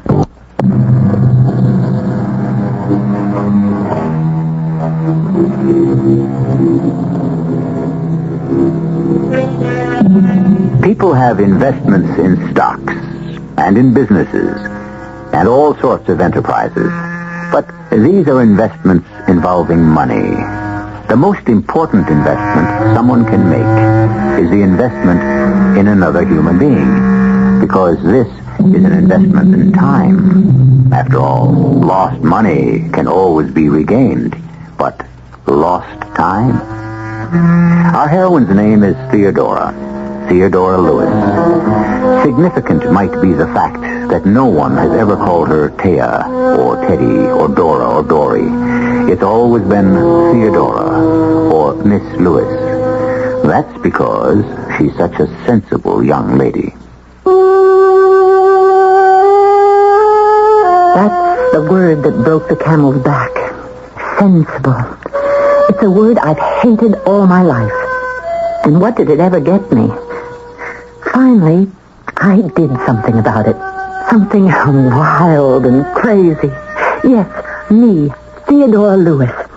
I had no way of knowing it would be that kind of day. It certainly started, prosaically enough, the way all my days did. Good morning, Mother. Morning, dear. Your breakfast is ready. I'm not hungry. Oh, be sensible, dear. A solid breakfast is the foundation for the entire day. Is Stanley coming to dinner tonight? No. He has to study. Oh, poor boy. He works so hard. But it'll be worth it, you'll see. Yes, Mother. In just a few years, he'll have his Ph.D. In another few years, I'll be 40. Darling, what the two of you are doing now is difficult. Don't worry, Mother. I'll wait for Stanley. I have to. There isn't anyone else around who wants me. Theodora, what a thing to say. You're in love with Stanley. Yes, Mother. I was only joking. Well, never do it again. Do what? Tell jokes. Why not? Men don't like it. All this women's lib to the contrary, notwithstanding. Now, Mother... Femininity is a fragile essence that a woman must carefully preserve. I understand. And I've preserved mine for 36 years. Stanley worked in a bank. I had a job in an insurance office nearby. At noon, we'd meet in the park for lunch. Each of us brought a sandwich from home. Well, it was sensible. Stanley estimated that between us, we saved over $20 a week that way. Our savings went into our joint bank account. We already had enough for the down payment on a house. Well, at this rate, by the end of the year, we'll have enough for the furniture. Stanley. Yes, Theodora? On our itemized list, I noticed a down payment fund, a furniture fund, a contingency fund. We'll have to have one. Suppose one of us gets sick. Shouldn't we also have a separate fund for a honeymoon? A honeymoon? Well, shouldn't we go on a trip? Oh. Well, actually, if we did take some time off from our jobs, yes, we should put that time to very good use. How? Make the new house shipshape. I could do the painting, and you could do the planting, and... But aren't we entitled to a honeymoon, even a small one? Oh, yeah, right. After the ceremony, we should go to Atlantic City for a day or two, and then come back and get started on the house. Hey, it's 5 to 1. We better be going back to our jobs. See you tomorrow, darling.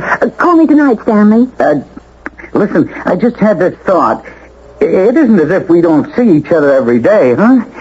And this late night call, well, it's 17 cents a night, and over the year, that adds up to... Oh, Stanley. Oh, forget it, darling. Sure.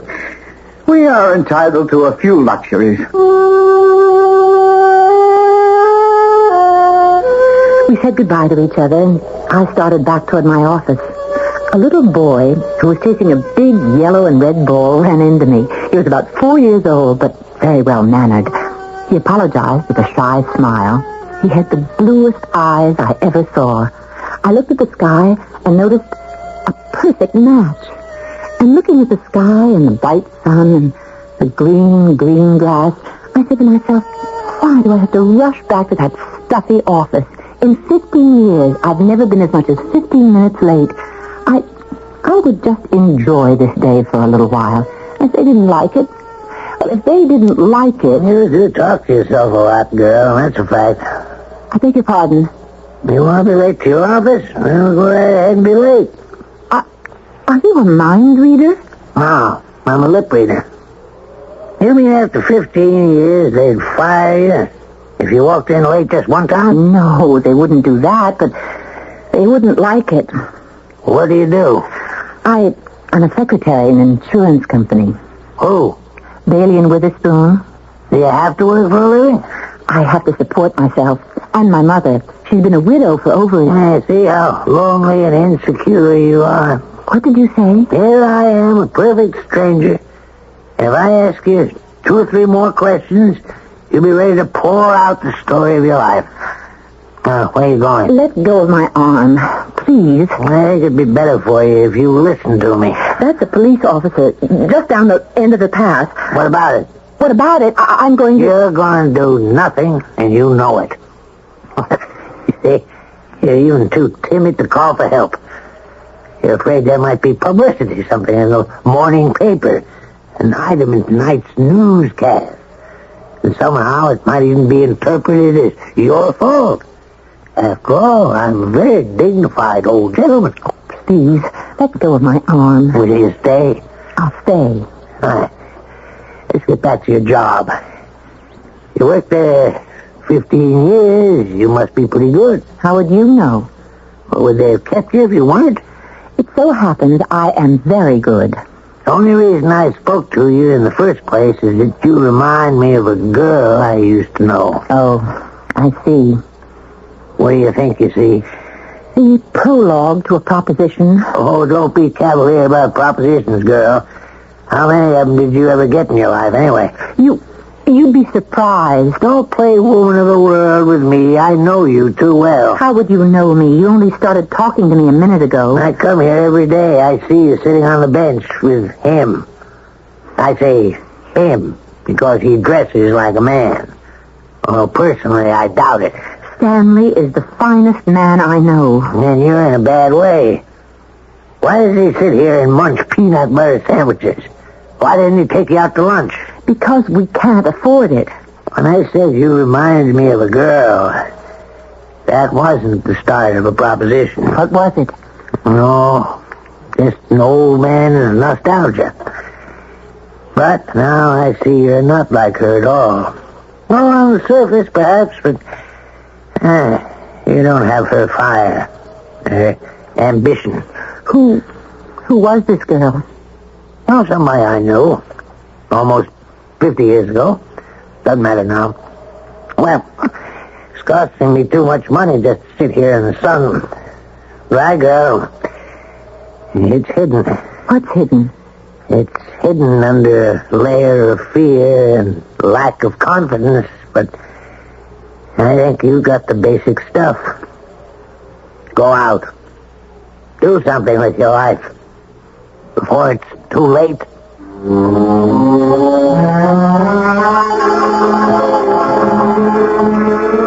Darling, put the paper down. You'll be late to work. Theodora, I'm talking to you. Yes, Mother. You know how annoyed they are at the office when you're not on time. Yes, Mother. What are you staring at? This picture. Look. Oh, that's J.P. Carson. I've heard of him. Everybody's heard of J.P. Carson. I've seen her in almost everything. It says he's acquired another company. So that man was J.P. Carson himself. Which man? The man I met. You met J.P. Carson? Where? When? Yesterday on a park bench. What would J.P. Carson be doing on a park bench? Better run along, dear. I wonder if he'd remember me. All the way downtown on the crowded bus, I kept trying not to think about it. I even refused to face what it was. I got up at my stop, as usual, went up to my office, as usual, and maybe I wasn't concentrating on my work, but Mr. Peterson came by and warned me about being careful. And his tone of voice was even nastier than usual.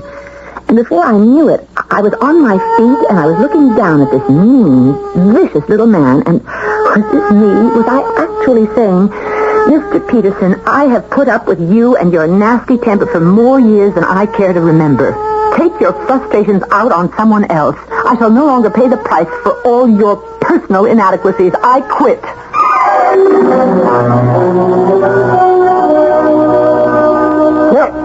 I'll be. You'll be what?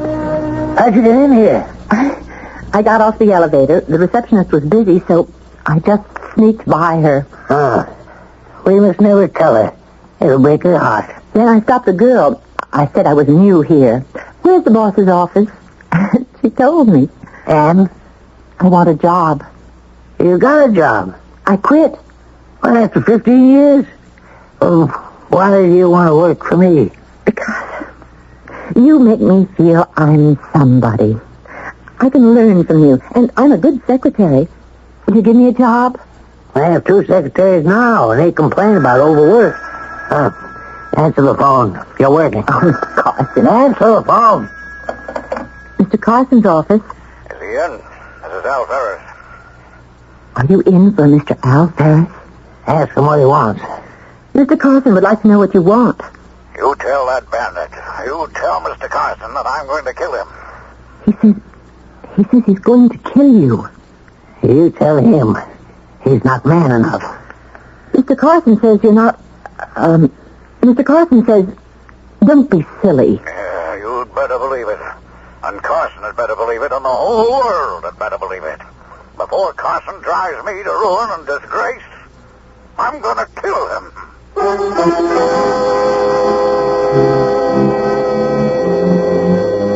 How's the new job? The first time she answers the phone, did you hear what happened? What kind of operator is this J.P. Carson anyhow? Maybe Theodora will hope she was back in the insurance office when I return to you with Act 2 in just a few moments.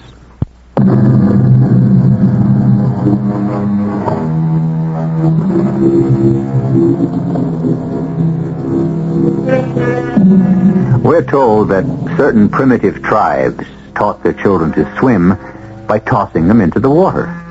In this manner, they developed some excellent swimmers. They also lost quite a few kids. However, there are those people who deliberately provoke a sink or swim situation. For example, our heroine, Miss Theodora Lewis. Did you hear what I said? Yes, Mr. Ferris. You tell Carson. You tell him I intend to kill him. Hand me that phone. Ferris? Listen, Carson. No, you listen. Don't force I'm me. ready for you, Ferris. Instead of weeping bitter tears, you should be out raising the money. But, Mr. Carson... Oh, if I had $1 for every threat on my life, I'd have retired 20 years ago. What's your name? Theodora Lewis. Oh. I knew a girl named Theodora once. Met her in Shanghai, 1934, when I was with the Marines. She said she was a Russian princess. That's another story. Now, I have a business meeting at the Lake Forest Resort Hotel in New Hampshire. I have to straighten some people out. What time is it? 10 o'clock. You'll have to rush.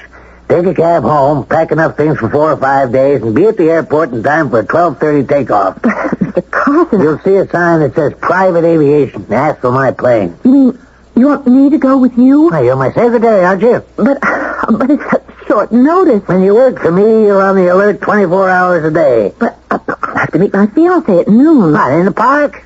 For lunch? I'm going to break that up as the last thing I ever do. Take a tennis racket and some swimsuits, and the dinner is always formal. I can borrow a dress. No, you can't. You buy something up there and put it on your expense account. I can't afford to have a secretary with a hand-me-down look. Well, don't just stand there. We don't have all day.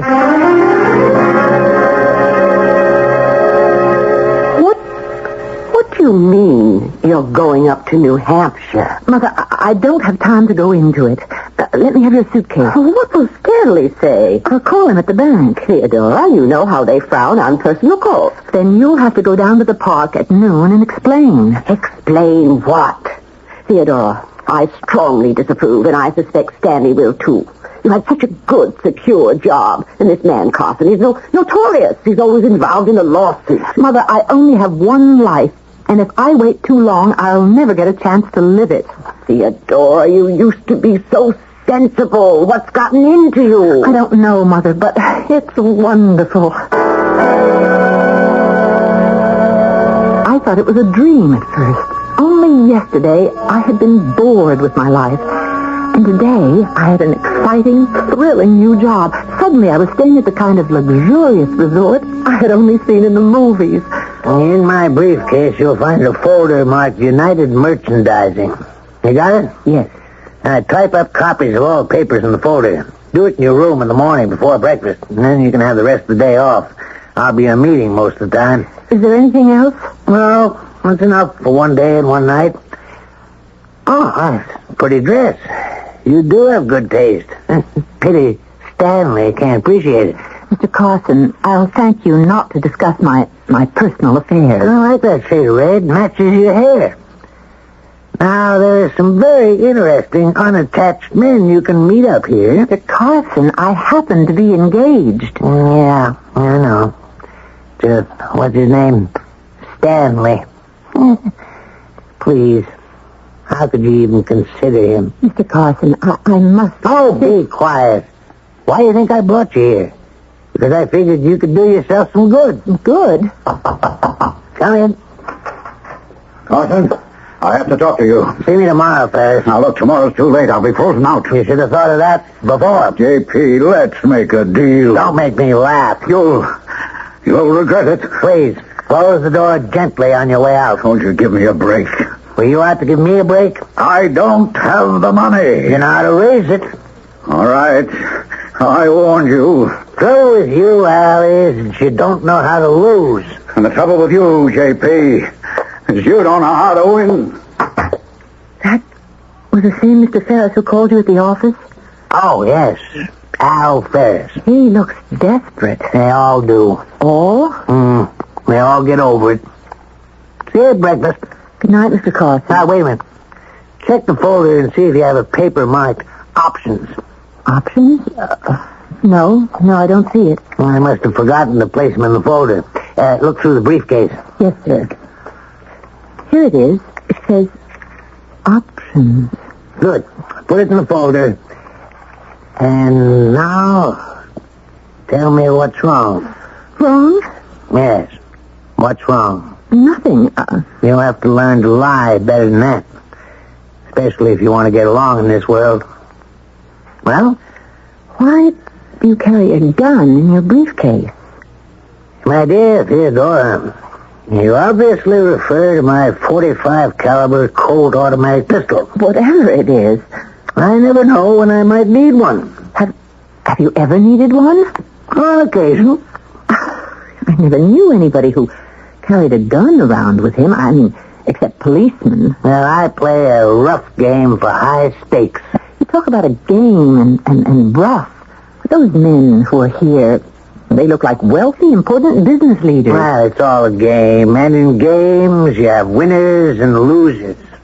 Some people lose hard. They say things like Al Ferris did. But none of these characters has the guts to follow through. I expect to die of a very ripe old age. Actually, I'm going to fall off the tree. You got that option paper? Yes, sir. Right here in the folder. Guard it with your life. I will, sir. Actually, you might take the .45. Me? I wouldn't even know how to hold it. You stick around with me and you might have to learn. Besides, I am morally opposed to... You get that from Stanley? Mr. Carson, I want one thing understood. Yes? I love Stanley. I doubt it. You may not approve of him, but you don't have the right to... That's where you're wrong.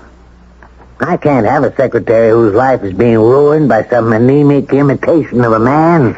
Stanley is kind and considerate and sincere. You're scraping the bottom of the barrel. I hate you. I inspire that emotion in people. All right, getting back to Stanley. Don't you say another word about Stanley. You make me so mad, I could kill you. All right, close the door gently. I beg your pardon. No, it was my fault. I should have watched where I was going. I was just sweeping in the hall. Excuse me. It's all right. Hey, listen. You look like a nice lady. Can I give you a word of advice? About what? I'm an expert. Because I also married a guy more than twice my age. Never fight with them.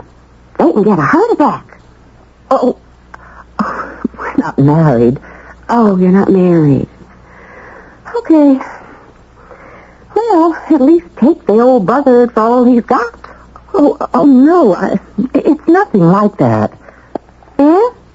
Nothing like what? Like you know what? I'm just his secretary. Oh, sure. I mean it. And that conversation I just overheard, that didn't exactly sound like a business talk between a man and his secretary. If you'll excuse me. Look, I'm just trying to do you a good turn. Listen a little Betty here. I've been around. You look kind of new at this. New at what? Ain't going to be just fresh-looking and pretty clever. I don't have the faintest idea. Go home. Marry that nice guy. Bet his name is Stanley. Stanley? How do you know about Stanley? What's the matter? I never went to the movies. I never seen the story before. What's story. Your story. You want to do something for your guy, Stanley. So you figure you'll go away for the weekend with Scott. That's the most ridiculous... I heard the whole thing. You were telling him all about Stanley, and he laughed at you. And that got you so mad, you said you'd kill him. Now, did you deny that? I don't know why I'm standing here listening to you. I'm only saying this because I'm a little older than you. I'd like to help you, straighten you out. Don't kill him. But I have no intention. Don't. You can't get away with it. And second, Stanley has got to stand up on his own 2 feet. You know what I mean? Thank you for your advice, even though none of it was necessary. I was amused. I was even flattered to think that I, Theodora Lewis, could be mistaken for a seductive woman of the world, the kind who went away with rich men for weekends. Hello. Oh, it's Mr. Ferris. You're, Carson's secretary. Yes. New, aren't you? Very new. Well, then let me buy you a drink. Thank you. I don't drink. You have to drink something. Well, Let's just step into the bar. But It could be worth your while.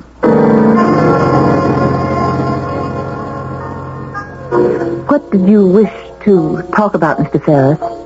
You're his secretary. We've established that. Well, you know all the papers he has with him up here. Where is this leading us, Mr. Ferris? I'd like to have a certain paper that's in his possession right now. Why don't you ask him for it? Oh, I know what his answer would be. Then you know what my answer must be. I'll give you $5,000 for it. Good night, Mr. Ferris. Miss Lewis, don't force me to do something desperate. You ever, in your entire life, I, who had never experienced even the slightest semblance of intrigue, was now just about immersed in it. And don't think I wasn't enjoying every single second of it. Well, I finally fell asleep. I had a very strange dream, although none of it was as startling as reality, or the reality of the past 12 hours. It seemed my dream was interrupted by a loud explosion, and did I wake up? I don't know. But I became conscious of a loud, insistent knocking. And now I was wide awake. It was still dark outside, but I thought perhaps, well, it was Mr. Carson. Some important emergency. No rest for the weary on this job. I slipped into my robe. Just a minute. Oh, Miss Theodora Lewis? Yes. What are you staring at? Well, I guess I'm staring at you.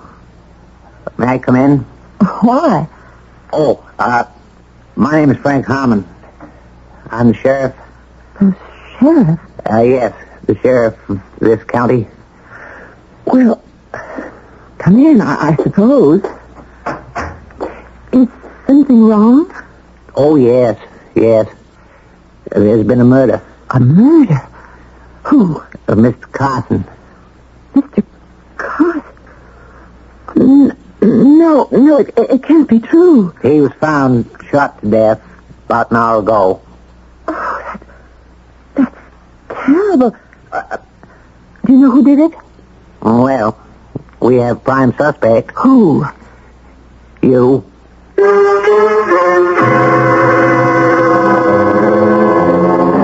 You talk about action.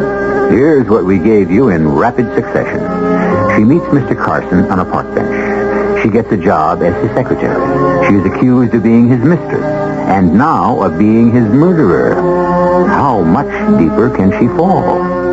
For that, you must wait for Act 3, which I shall bring you in just a few moments.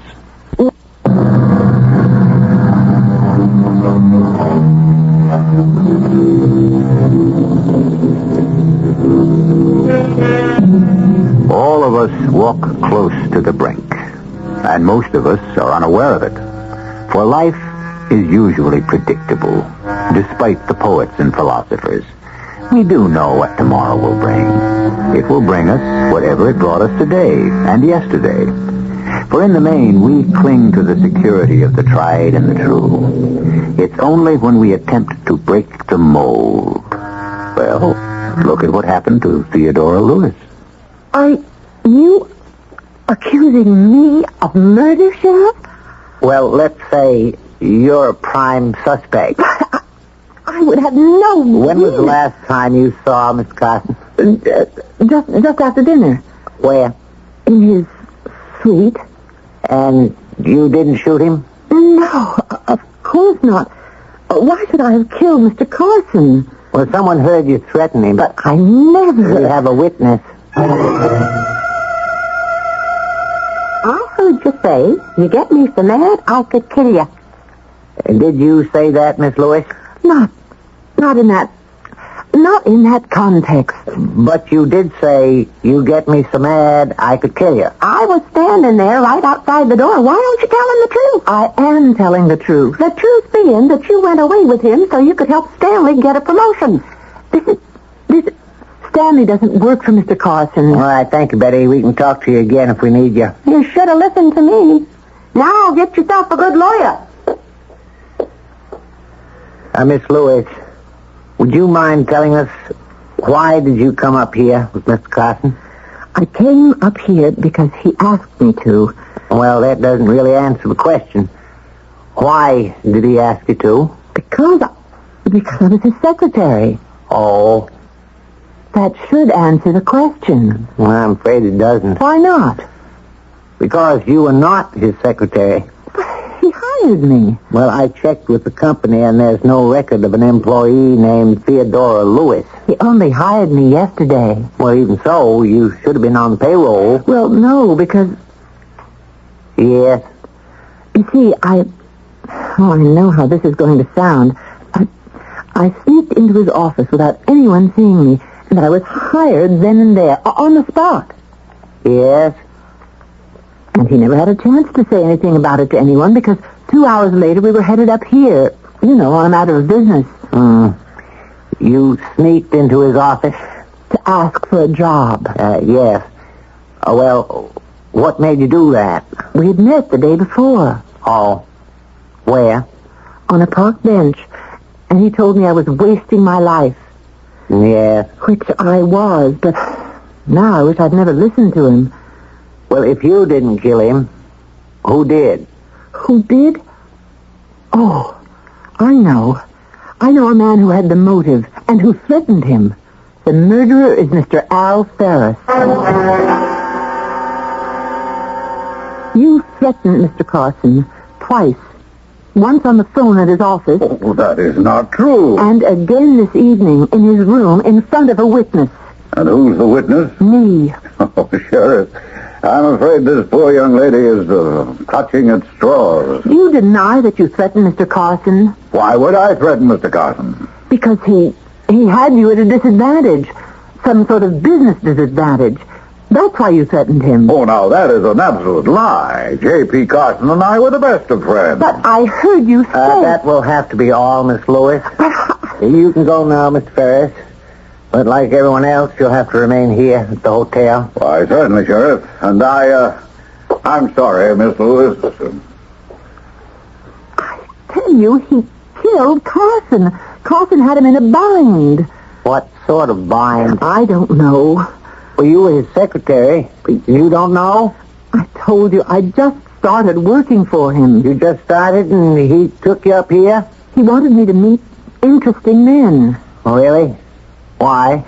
Because he disapproved of my fiancé. Stanley. I know Betty Halverson. She's a busybody and a gossip, but she doesn't lie. If she says she heard you threaten to kill Carson, she heard you. I was exasperated. I resented his attitude about Stanley, and so I just... Well, don't you ever get angry? Not often.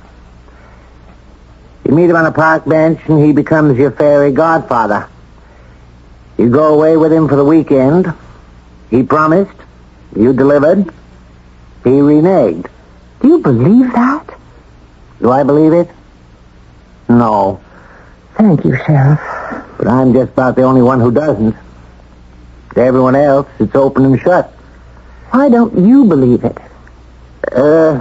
'Cause I guess I'm not very good sheriff. I think you're a marvelous... No. If I were any good, would I be up here? Besides, I don't want you to be guilty. Oh, why? What am I to you? I wish I could say I had a strong clue or line of investigation, but truth is, I find you attractive, and Sheriff, what are you saying? What am I saying? I'm repeating what my old man said to me. Son, one day when you least expect it, you're going to run into a woman, and it can be under the craziest circumstances, but you're going to know then and there, straight out, that this is the woman. Sheriff, is everybody crazy? Probably. Sheriff, I'm engaged. That doesn't alter the case. Sheriff, am I going to be accused of this murder? Yes. But if you think I'm innocent... Now, you listen to me. A lot of people had motives. Not me. If everybody thinks we've already got the killer, then the real murderer might relax. That doesn't sound like a foolproof plan to me. Well, that's the best one I can come up with. I got all these people confined to the hotel. I can only keep them a couple days where I can observe them, and once they scatter, I lose them forever.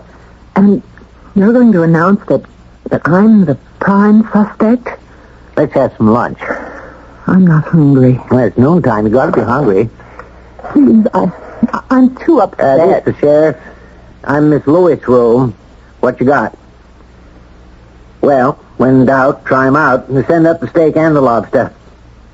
Yeah, for two. With everything. I'm not used to big lunches.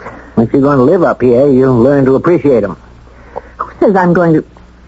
Now listen, if I'm going to be considered the prime suspect, then it'll have to be in the papers. Yes, I guess so. And everybody will read it. Most likely. But... Yes? Maybe he won't read about it.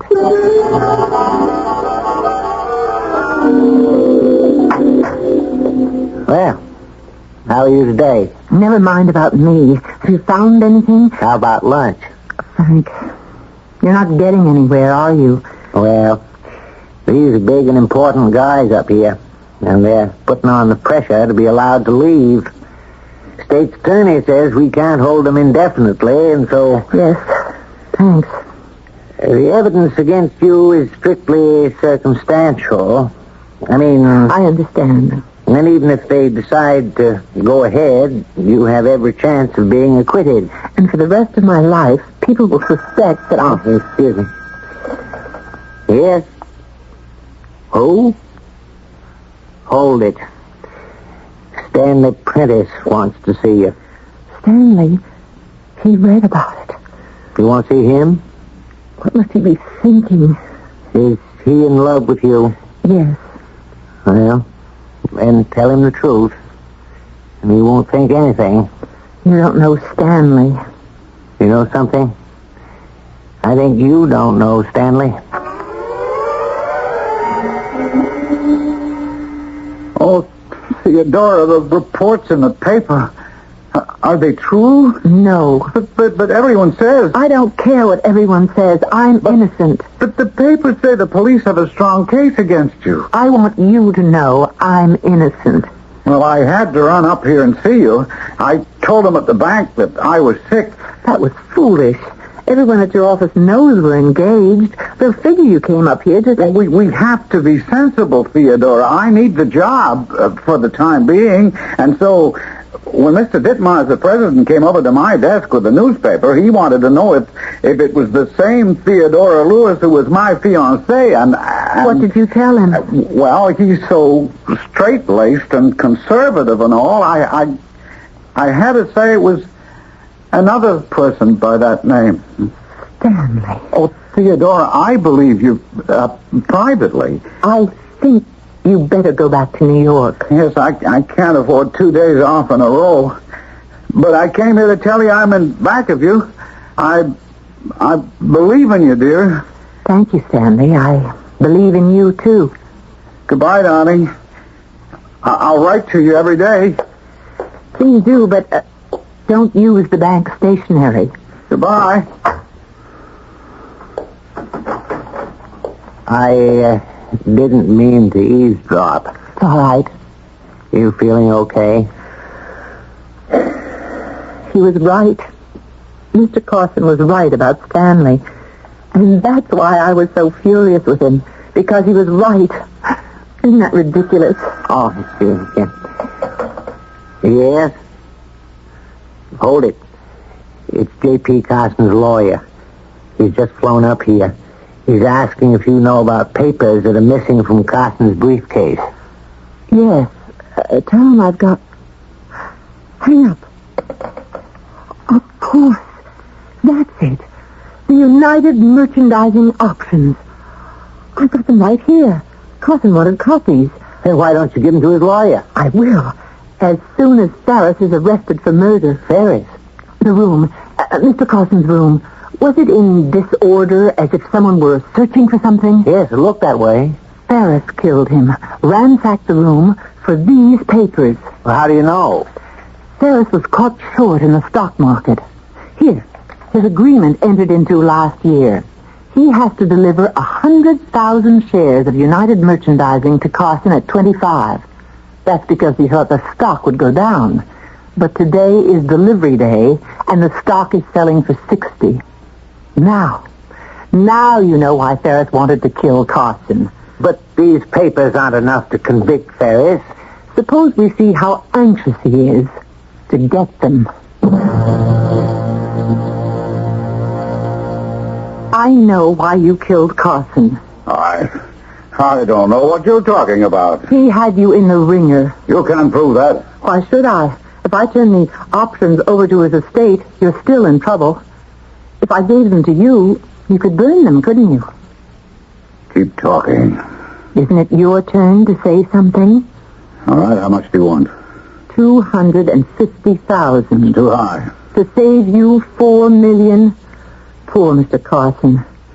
Pay my price, or you'll have killed him for nothing. Don't make me kill you, too. What good will it do you? You won't have the option. Oh, yes, I will. You gave yourself away. You've got them, which means they have to be in this room somewhere. Well, Mr. Ferris, how many people are you prepared to kill? You'll have to kill me and Deputy Adams here, Deputy Hollis. Oh, look, Sheriff, I was desperate. I had everything at stake. Well, what could I do? Well, right now, you'll have to go to jail. Jim, Ralph, will you escort this gentleman? If he'd given me the options and behaved like a gentleman, he'd be alive now. Thank you, Frank. Thank you. Do you realize this is the first murder case I ever solved? Well, it's really the first murder case we ever had. And you solved it. Thanks for believing in me. You were the only one who believed I was innocent. Up here we get mostly poachers, speeders. Frank. Nothing serious. Frank. City folks get lost in the woods. Frank. What is it? Kiss me, please.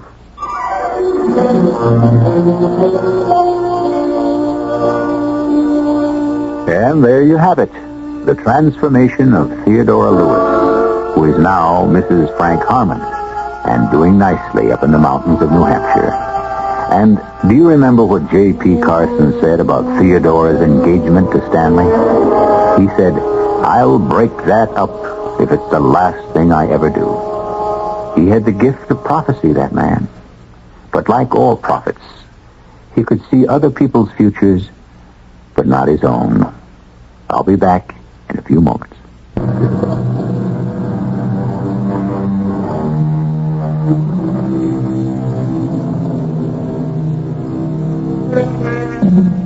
Pieces of paper. Fragile, perishable pieces of paper. This is what so much of life is all about. A piece of paper says you're wealthy. A piece of paper says you're a pauper. A piece of paper places you in a royal palace. A piece of paper puts you in a prison or a scaffold. Is your life just so many pieces of paper, too? We have pieces of paper on which we weave these fables 7 times a week.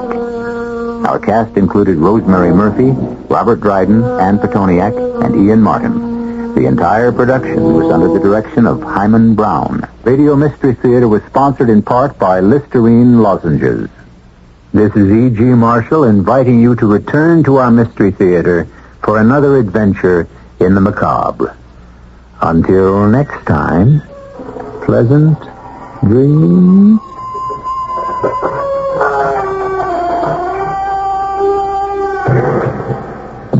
WOR Mystery Theater was also brought to you in part by ShopRite Supermarkets, where you get a lot more for a little less.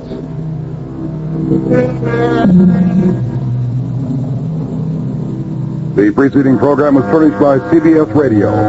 This is Barry Farber. Join us immediately following the 8 o'clock. And now, Mystery Theater.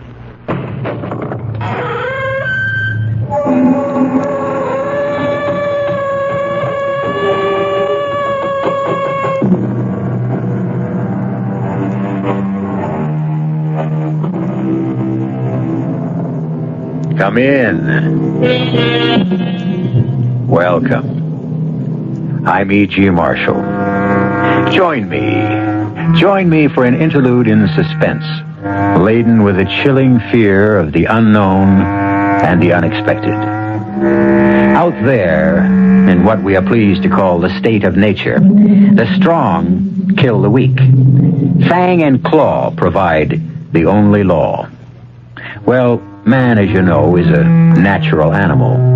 But for countless centuries, he's been trying to change all that, with indifferent success on the whole. But there is hope, because man, after all, has a thing called a conscience. And it works. Not always as promptly or completely as all of us might wish, but it works. And sometimes it may start working before we're even aware of it. Yes, you've always helped me, Walter. You've always been there when I needed you. I wouldn't be alive today if it weren't for you. Well, then why, George? Why are you so angry? I'll tell you why. It's because you're so smug, so righteous, so much better than me. Am I? When did I ever throw any of it in your face? You don't have to. You know, that's all. You just know. I can see that air of superiority oozing right through you. I'm sorry, George. So am I. But you have just done me your last good turn. George, what are you doing with that gun? What do you think? I'm going to kill you.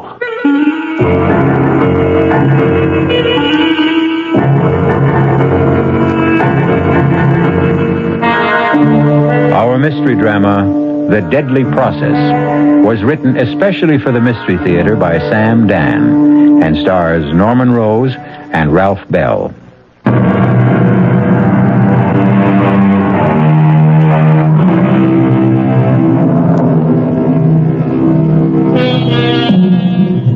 Sometimes a reunion can result in a most traumatic experience. You know, these get-togethers of old army buddies or old college pals. The greatest pain does not really result from the awareness of the thinning hair and the thickening paunch. It comes from the stinging stab of recognition that precious time is now gone forever, and golden opportunity has been irretrievably wasted. And this pain will leave an aching void for a fulfillment that can never come. However, neither Walter Stallings nor George Loomis has arrived at this point of the evening yet. Hey, George, remember the time you had a thing for that Latin professor's wife? Oh, yeah. He was at least twice her age, and she was so frustrated, so unhappy. Well, someone had to bring a bit of sunshine into her life. Poor little girl. Hey, you remember? You were all set to elope with her. I got Red Garrity and Stan Jakowski from the football team to sit on you till I could pound some sense into your head. Oh, I hated you that day, Walter. She only meant it as a gag. I didn't see it then. Actually, Walt, I see a lot of things now. Oh? Like what? Well, it seems to me that whenever I was in a real jam, you were always there to bail me out. Just coincidence. I don't know if I would have made it without you. Hey, George, shouldn't you call your wife? Why? Oh, won't she be worried? About what? I told Louise, an old college buddy I hadn't seen in 10 years, had dropped in, and we were going to dinner. You mean she buys a story like that? Well, sure. Louise is unlike any girl you or I ever knew. It's as if... Well, she's not of this world. Oh? Well, which world is she a part of? Well, no world that you or I ever knew or thought about. It's a kind of a world of the spirit. The spirit? Sounds spooky. No. There's a quality to Louise that seems to see...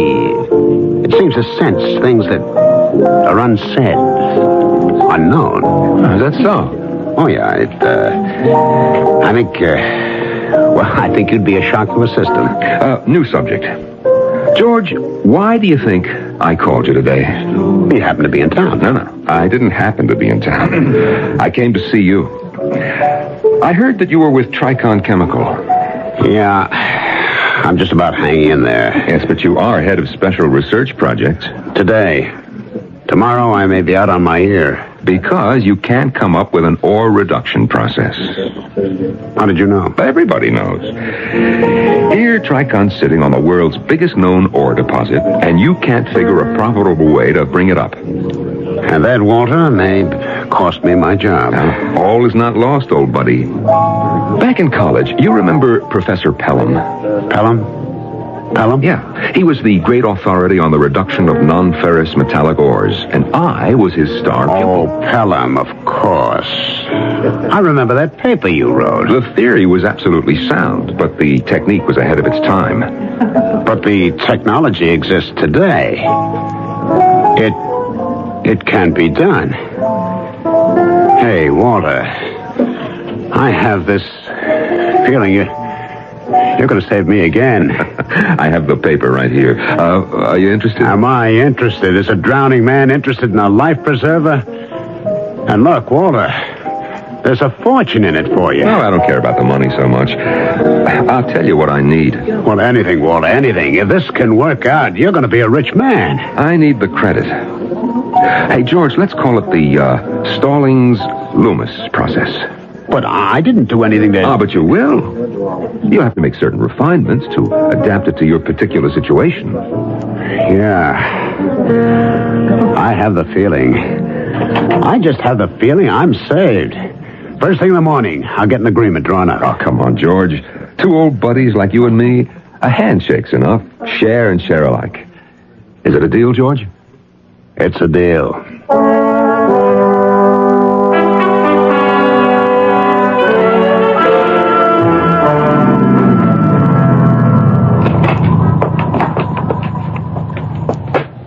Mr. Loomis?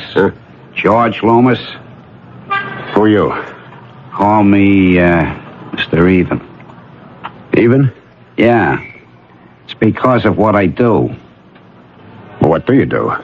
I even things up. I don't think I understand. Well, you borrowed some money from some pals of mine. I beg your pardon? And things are kind of shaky. See what I mean?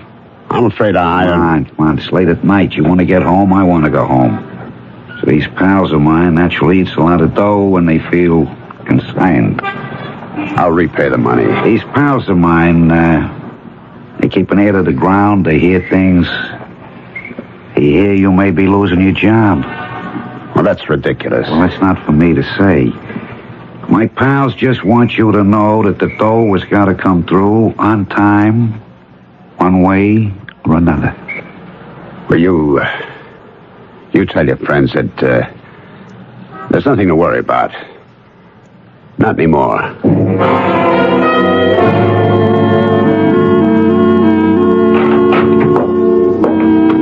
George, darling. Louise. I didn't hear you come home. I didn't want to disturb you, my dear. Why are you sitting up so late? I'm working. Well, you can come to bed now, dear. Well, I haven't finished. George, dear. I know that you've just seen the answer. The answer? The answer to the problem that's been plaguing you for so long. How do you know? I know, dearest. I know. I can see it in your face. You have found the answer, haven't you? I've been considering a new approach. And? And it looks promising. It's a highly technical process. It has to do with the separation of certain metallic ores. Well, anyhow, I think I have it licked. I think I have the answer. The answer? Oh, George, that's what fascinates me. Now, how did you arrive at the answer? Was it a rearrangement of old elements? Or was it the addition of something new? Or was it a sudden flash of insight? Yes, a sudden flash of insight. Oh, darling, I'm so happy. I told you. You trust your subconscious. All the meaningful answers are hidden there. Now, tell me about this college friend of yours, Walter Stallings. Walter...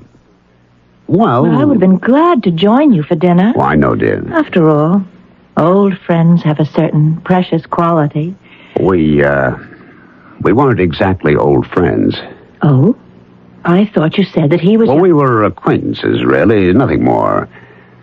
I only saw him because I didn't want him to think I was snubbing him. Well, that was very kind of you, darling. Well, I didn't want to hurt his feelings. I can't imagine you hurting anyone.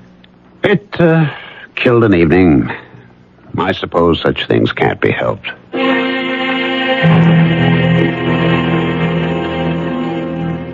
We can expect a production schedule to be set up for the period from the 15th through... Miss Dawson, you'll have to check that date, and with Kelsey and his people, they have those dates. We must also make sure... Oh, George. Hey, Walt. Nice day. Let me shut this thing off. How did I get in here? Well, let's say I sweet-talked that receptionist into looking the other way. I promise you won't fire her. Oh, I promise. You are a hard man to see, Georgie. Well, we're swamped here. But I sent my name in. Well, as you can see, I'm dictating. My regular girl is out sick. Yeah. Well, George, how we doing? Process-wise, you know, the Stallings-Loomis process? It's in the works. The works? Well, as you know, the theory is 100% sound. Now, what manufacturing is doing, they're setting up the cost estimates. Well, how long do they sit on it? Oh, a couple of weeks, a month, who knows? Yeah. Well, I just dropped in, you know. Sure, I know. And as soon as you get the word... You'll be the first to know. Oh, that's great. Hey, look, how about some lunch, huh? Oh, we're in such a hassle here, Walter. There's hardly time to grab a sandwich at the desk. As you said, George, it's worth a fortune. You know what I'm going to do with my half? What? Nothing. Just sit on the beach and count the waves. I'll have a couple of girls to help me keep score. And champagne. Well, you'll deserve it. I'll be in touch. Oh, it occurs to me, you don't know where I'm staying. I'm at the City Line Motor Inn. Oh, well, let me write that down. Yeah, okay. And, look, I really should meet Louise. I'll be on my best behavior. Well, let me check with her and find out what night she's free. Loomis, George Loomis, let me be the first to shake your hand. Mr. Barker. George, it works. It works. And when you see the bonus you're in for, well, we can talk about that later. The technique works, and we'll call it the Loomis reduction process. Hey, wait a minute. Who is this, George? My name is Walter Stallings, and... Well, if you're saying what I think you're saying, that's my process you're talking about. George, what is this man saying? Mr. Barker, he just broke into my office. He's been threatening... George, what are you saying? Who is he? Do you know him? Does he know me? We were roommates at college. What's going on here? I can explain everything, Mr. Barker. George, what are you trying to pull? I knew this man, Mr. Barker, a long time ago at school. He was always... George! He was always a little bit off. This process, this ore reduction process, it is mine. I created it. It belongs to me. Now, Walter, you simply can't go around having these tantrums. Let me call security. We'll have this man removed. But it's mine.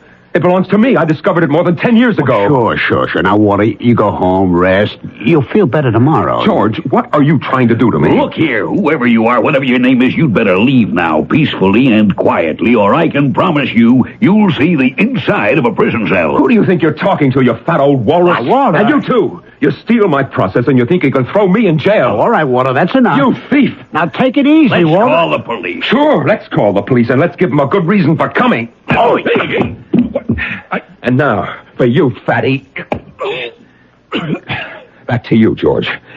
Hey, you get up. All right. You haven't had enough. You're crazy. George, why? Why are you doing this to me? Why are you doing this to me?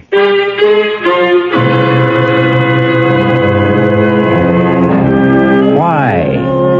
We ask why also. And yet, it's the oldest story in the world, isn't it? While half a loaf may be better than none, the entire loaf is best of all. The loaf will have to be sliced. And we shall see who will hold the knife when I return shortly with Act 2.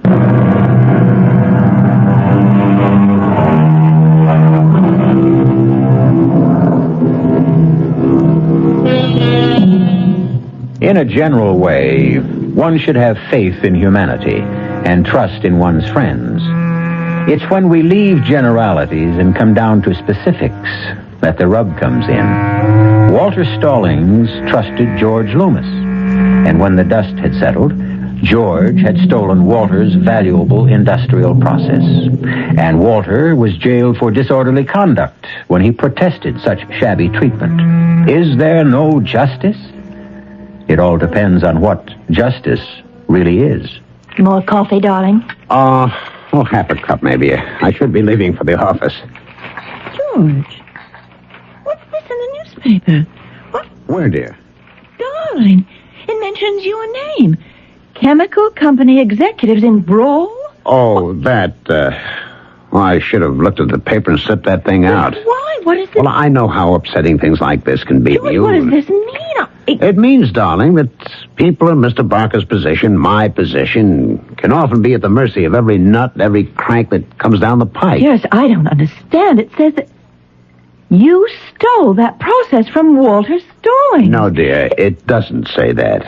It says Walter Stallings claims I stole it. But it says right here... There are 4 paragraphs in the story. 3 of them are concerned with what Walter Stallings claims. And notice the sympathetic tone.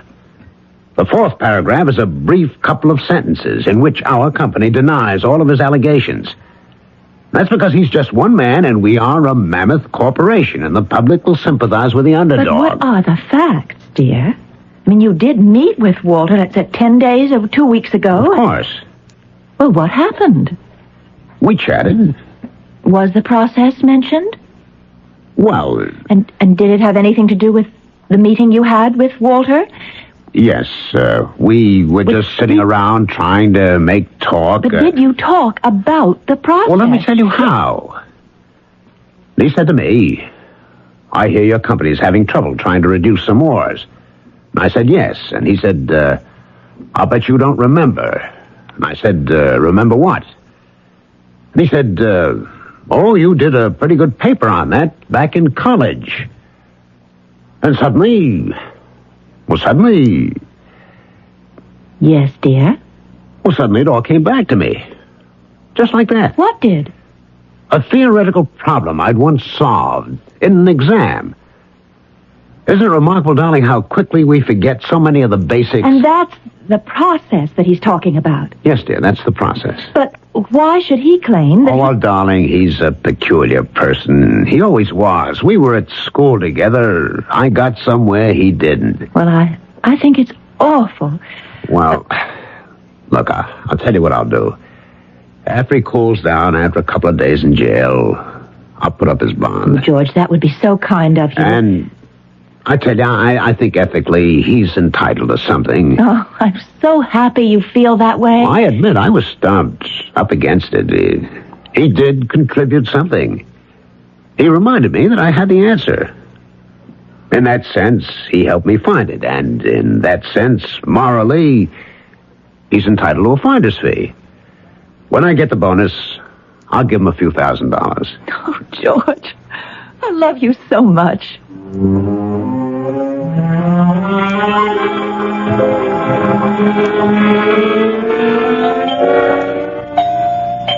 George, is that you? No, it isn't George. It's Walter Stallings. And you must be Louise. Yes, who... May I come in? What? It does look like a china shop. I promise I won't be a bull. What are you saying, Mr. Stallings? Oh, Walter. After all, when a woman's husband steals a man's most precious possession, the woman can at least call him by his first name. But what are you... What am I doing here? Well, I can't get to see George at the office. They have security guards all over the place. Please, Mr. Stallings, Walter, I'll tell you what I'm doing here. I've come to beat the living daylights out of George. What good would that do? I didn't say it would do any good. But, my dear Louise, what is left? Listen, I have a feeling for people. I just know that you're not a bad person. Oh, is that so? Actually, you're a very good man. Now, Walter, why do you insist that my husband stole your formula? Because it's the truth. I cannot believe that George, who's so gentle, so kind and sensitive, could think of behaving in such a despicable manner. I guess you believe that. Oh, yes, it's a lovely little place you have here. Everything seems so delicate. It's peaceful. It's a world of its own. Well, I hope the real world never breaks in here. But it has broken in. Well, I'm sorry. May I get you a cup of tea? Tea? Here's a woman's husband steals my work and she offers me a cup of tea. I like you, Walter. Oh, you like me? Hmm? There's something about you that's very straightforward. You're an honest man. Wait just a minute. Are you saying that I am right and George is wrong? You can be honest and still be mistaken. Yeah, sure. Walter, listen to me. Try to shed your anger. I am entitled to my anger. I know what happened. Are you convinced that the formula belongs to you? Now, look here. Please, answer. Yes. Then you don't need anger. You don't need bitterness. What do I need? You need peace of mind, calm, serenity. I always had those things. It's because my formula's been stolen that I'm no longer serene, calm, peaceful. If you truly owned those qualities, you could never really lose them. You know, you're a witch. Please. I came in here with blood in my eye, ready to kill. And now... And now? Well, now I feel so different. What did you do to me? Nothing. You probably found yourself. Yes, I did. I just remembered something. What? Oh, the basic relationship that existed between George and me. And what was that? Oh, well, you wouldn't want to hear it. No, if it's the truth. Well, he was kind of dumb.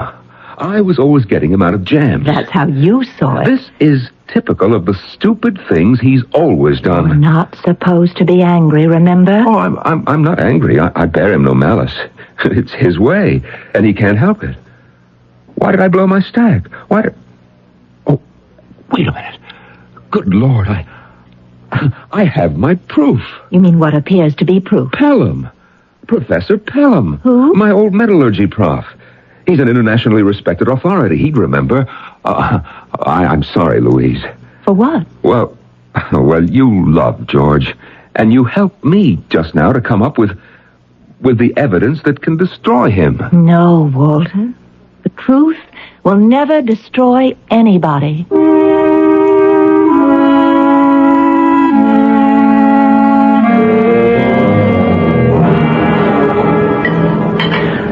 I had a visitor this afternoon. As a matter of fact, he just left. Oh? Walter Stallings. Walter... He's really a very sweet person. Louise, the man is violent. No, he's just troubled, confused. Look, if he even made so much as a hint of a threat... We became friends. I don't believe it. Why not? He's just a nice man. Oh, darling, you don't know anything about... About what? About the real world. Dear, why do you keep insisting I know nothing about the real world? I'm very much aware of it. He's hysterical, unstable. He could have beaten you. There's only one way to treat wild animals. Oh, and what's that? Lock them up. In the first place, he's not an animal. Secondly, locking people up never solves anything. And thirdly, we found a way to handle the problem. You what? He must be made to face reality. And reality is that he must give up these hallucinations that the process belongs to him. Well, I agree with that completely. Now, he happened to mention an old college professor. Oh. Oh, what was the name again? Pelham? Pelham? Yes, he said that Pelham could vindicate him. He said that? Well, of course. We know it's impossible. Pelham will disillusion him. Well, Professor Pelham will, won't he? Well, of course. And thus, Walter will have to face the truth. I gather he respects Pelham, and Pelham has no ulterior motives, so he'll have to accept Pelham's word. So you see, my darling, these things always work themselves out. You don't need violence, force, and... Where are you going? Oh, I forgot to tell you. I'm due back at the shop. You have to work again tonight. I'm afraid so. Oh, well, try not to stay too late. Well, I mustn't make a promise I can't keep. I'm afraid I'll be out very late.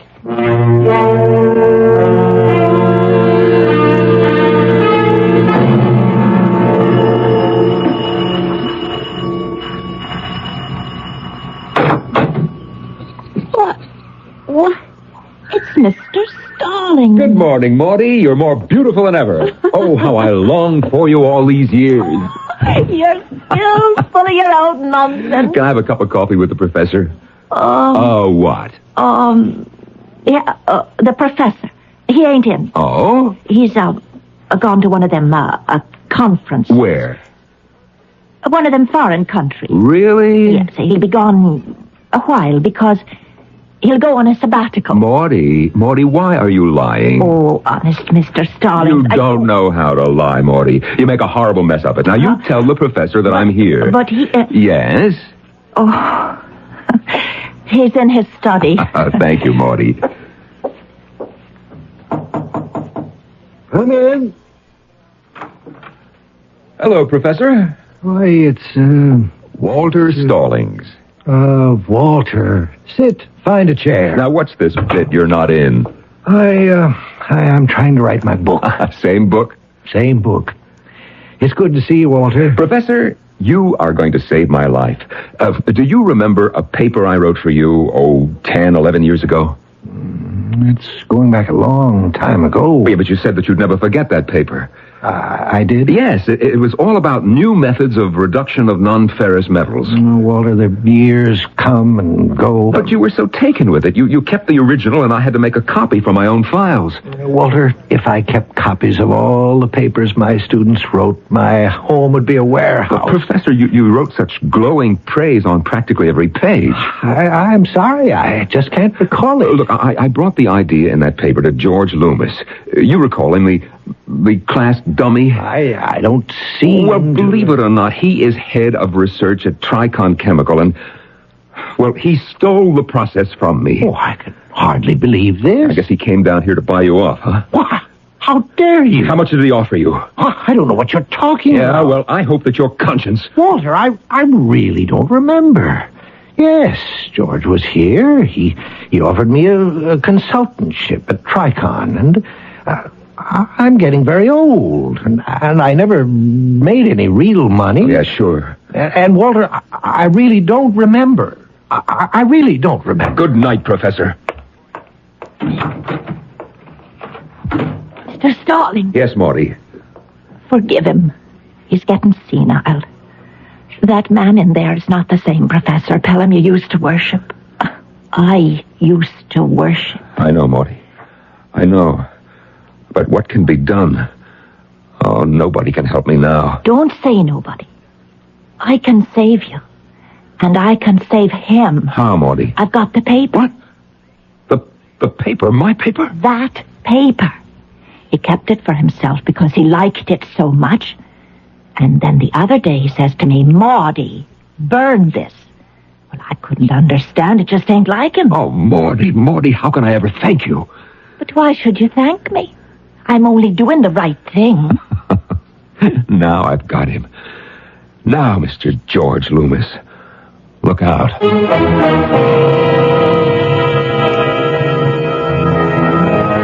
He stands there, Walter Stallings, holding a sheaf of technical-looking typewritten pages. A treatise written with youthful enthusiasm as part of a college exercise. And now... it determines the profits of $1 billion international corporation and the lives of at least 3 human beings. We'll see where the process leads us when I return shortly with Act 3.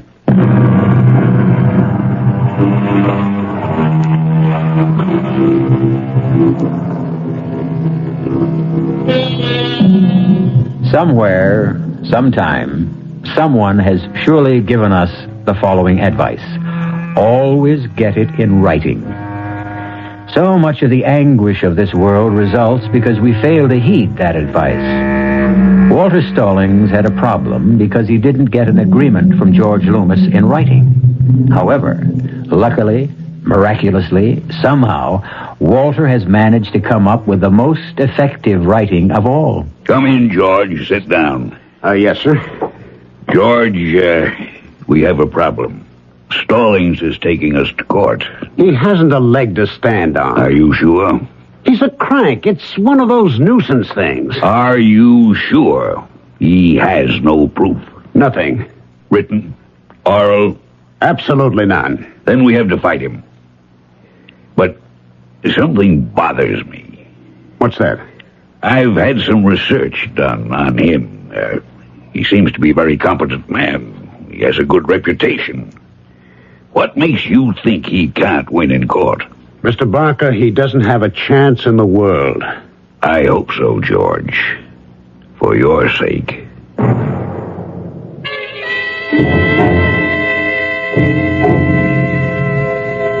Oh, Miss Dawson?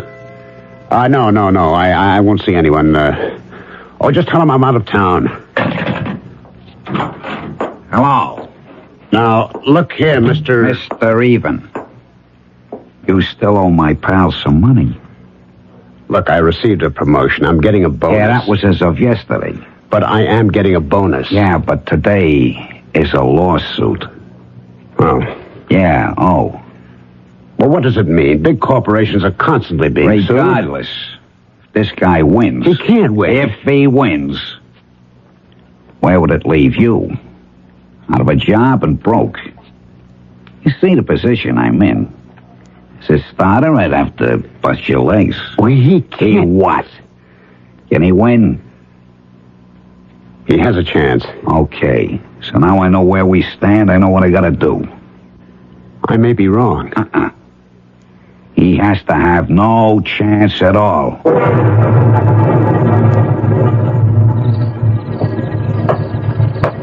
I hear somebody coming. I want to make sure it's the right guy. I keep in a shadow, you guys. I'll ask him for a light. If it's him, I'll cough. And then you guys step out and take care of him. Excuse me, pal. You got a light? Yeah, I think so. Thanks. Hey, what? Chester, hand me his briefcase. I'll see if he's got something interesting in it. Don't take any dough, nothing from his wallet. We gotta make this look like an automobile accident. Just let him lay there. Poor guy. He was crossing the street and some hit-and-run driver knocked him off.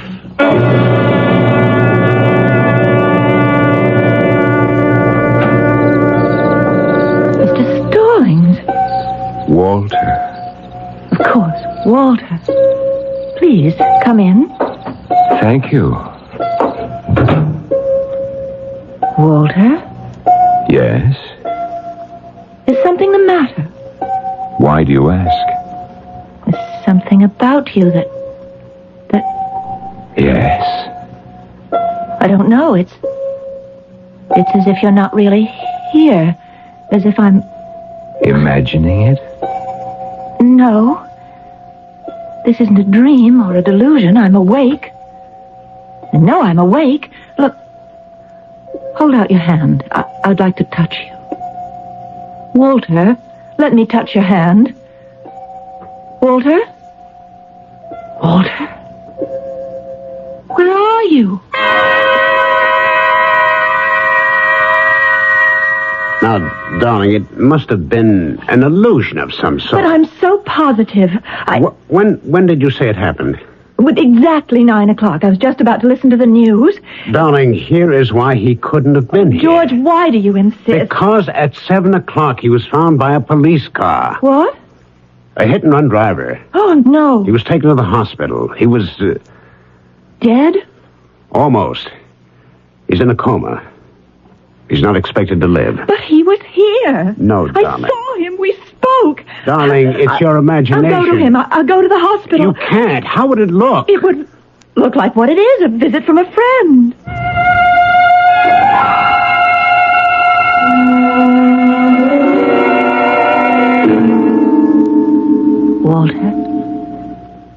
Walter? He can't hear you, Mrs. Loomis. He can, Doctor. He can. And I can hear him. Louise. Yes, Walter. I had to leave you before because I wasn't dead yet. What are you saying, Walter?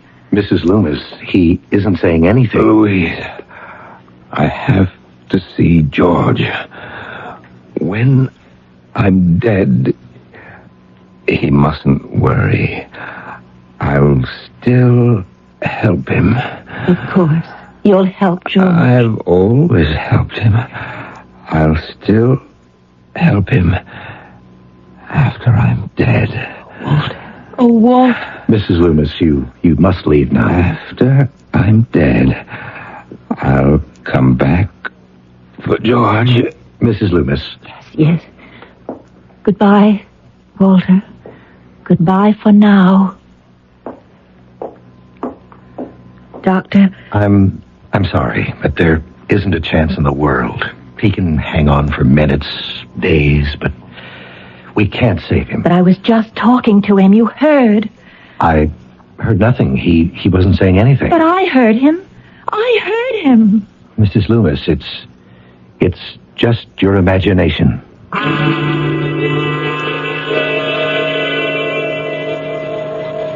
A taxi. You don't need a taxi, George. I got a car right here. Step inside. Where did you come from? We won't take up too much of your time. Let's drive through the park, Chester. It's such a nice day. What do you want? I paid off your friends. I got lots of friends. Like, I got a friend who tells me if he could get his hands on Tricon's proposed development program, it would be worth a fortune. Certain people.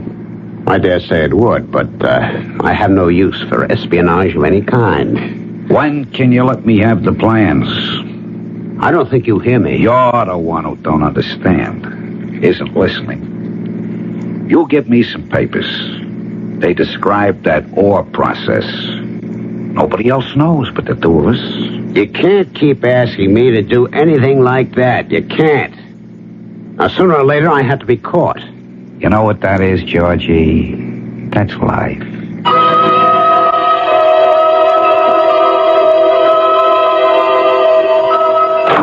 Louise! She isn't home. What? Walter. Well, I thought you were in the hospital. No. I'm dead. What are you saying? You're here? Yes. I'm here, but I'm dead. Look, either you're crazy or I'm crazy. George, I'm here because you sent for me. I sent for you? You always sent for me, George, one way or another. You always used to bring me all your troubles. Yeah. And you're always so helpful. Maybe that's why I hated you. You always knew best. You were always right. I couldn't help that. Once, just once, I wanted to get the better of you. That's why I had to take your process. I had to. Yes. Oh, you need me, George. You're in trouble again. That's a lie. Look ahead, George. 6 months, a year from now, you'll be completely disgraced. That isn't true. It's starting right now. George, that's why I'm here. That's why you wanted to see me. I have to bail you out again. What can you do? Come with me, George. Come where? Where I'm going. Where's that? I don't know yet. Let's go for a little walk. A nice, pleasant little walk down along the river.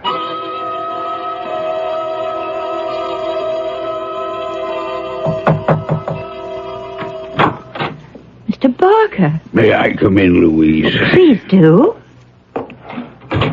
Where's George? Well, I know he was home this afternoon. He might have gone out for a walk. something wrong? I am deeply disturbed.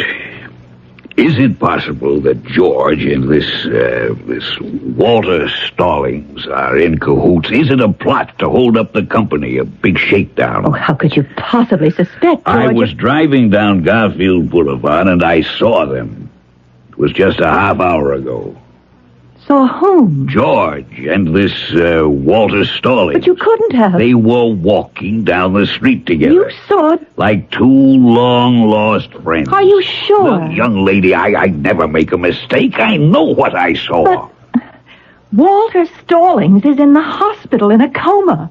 I was there this morning. I understand your loyalty to your husband, but I'll bet my life on what I saw.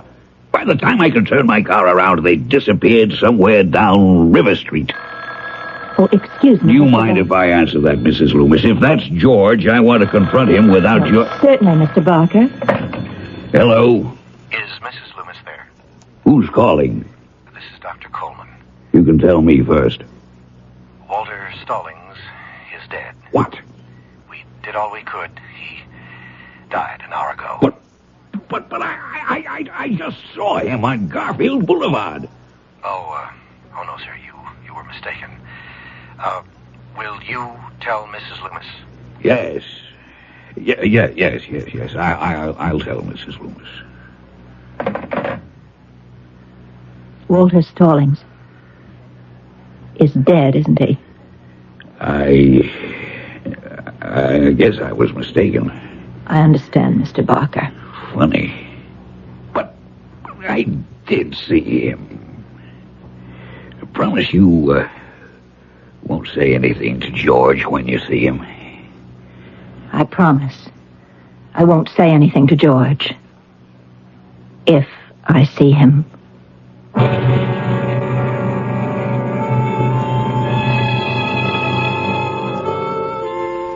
If I see him.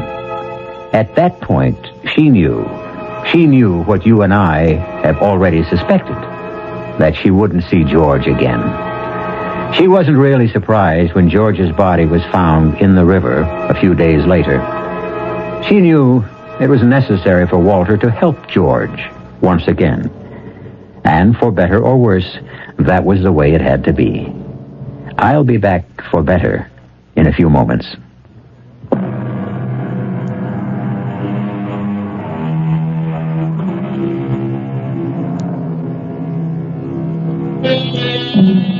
George Loomis, Walter Stallings. A bond, a mysterious, unbreakable bond forged between two men. Neither asked for it, neither even wanted it. But in life and in death, they would be inseparably linked. And talking about the bonds that link, we hope you'll be bonded to your set for the next mystery tale. Our cast included Norman Rose, Ralph Bell, Marion Seldes, Bob Maxwell, and Jackson Beck. The entire production was under the direction of Hyman Brown.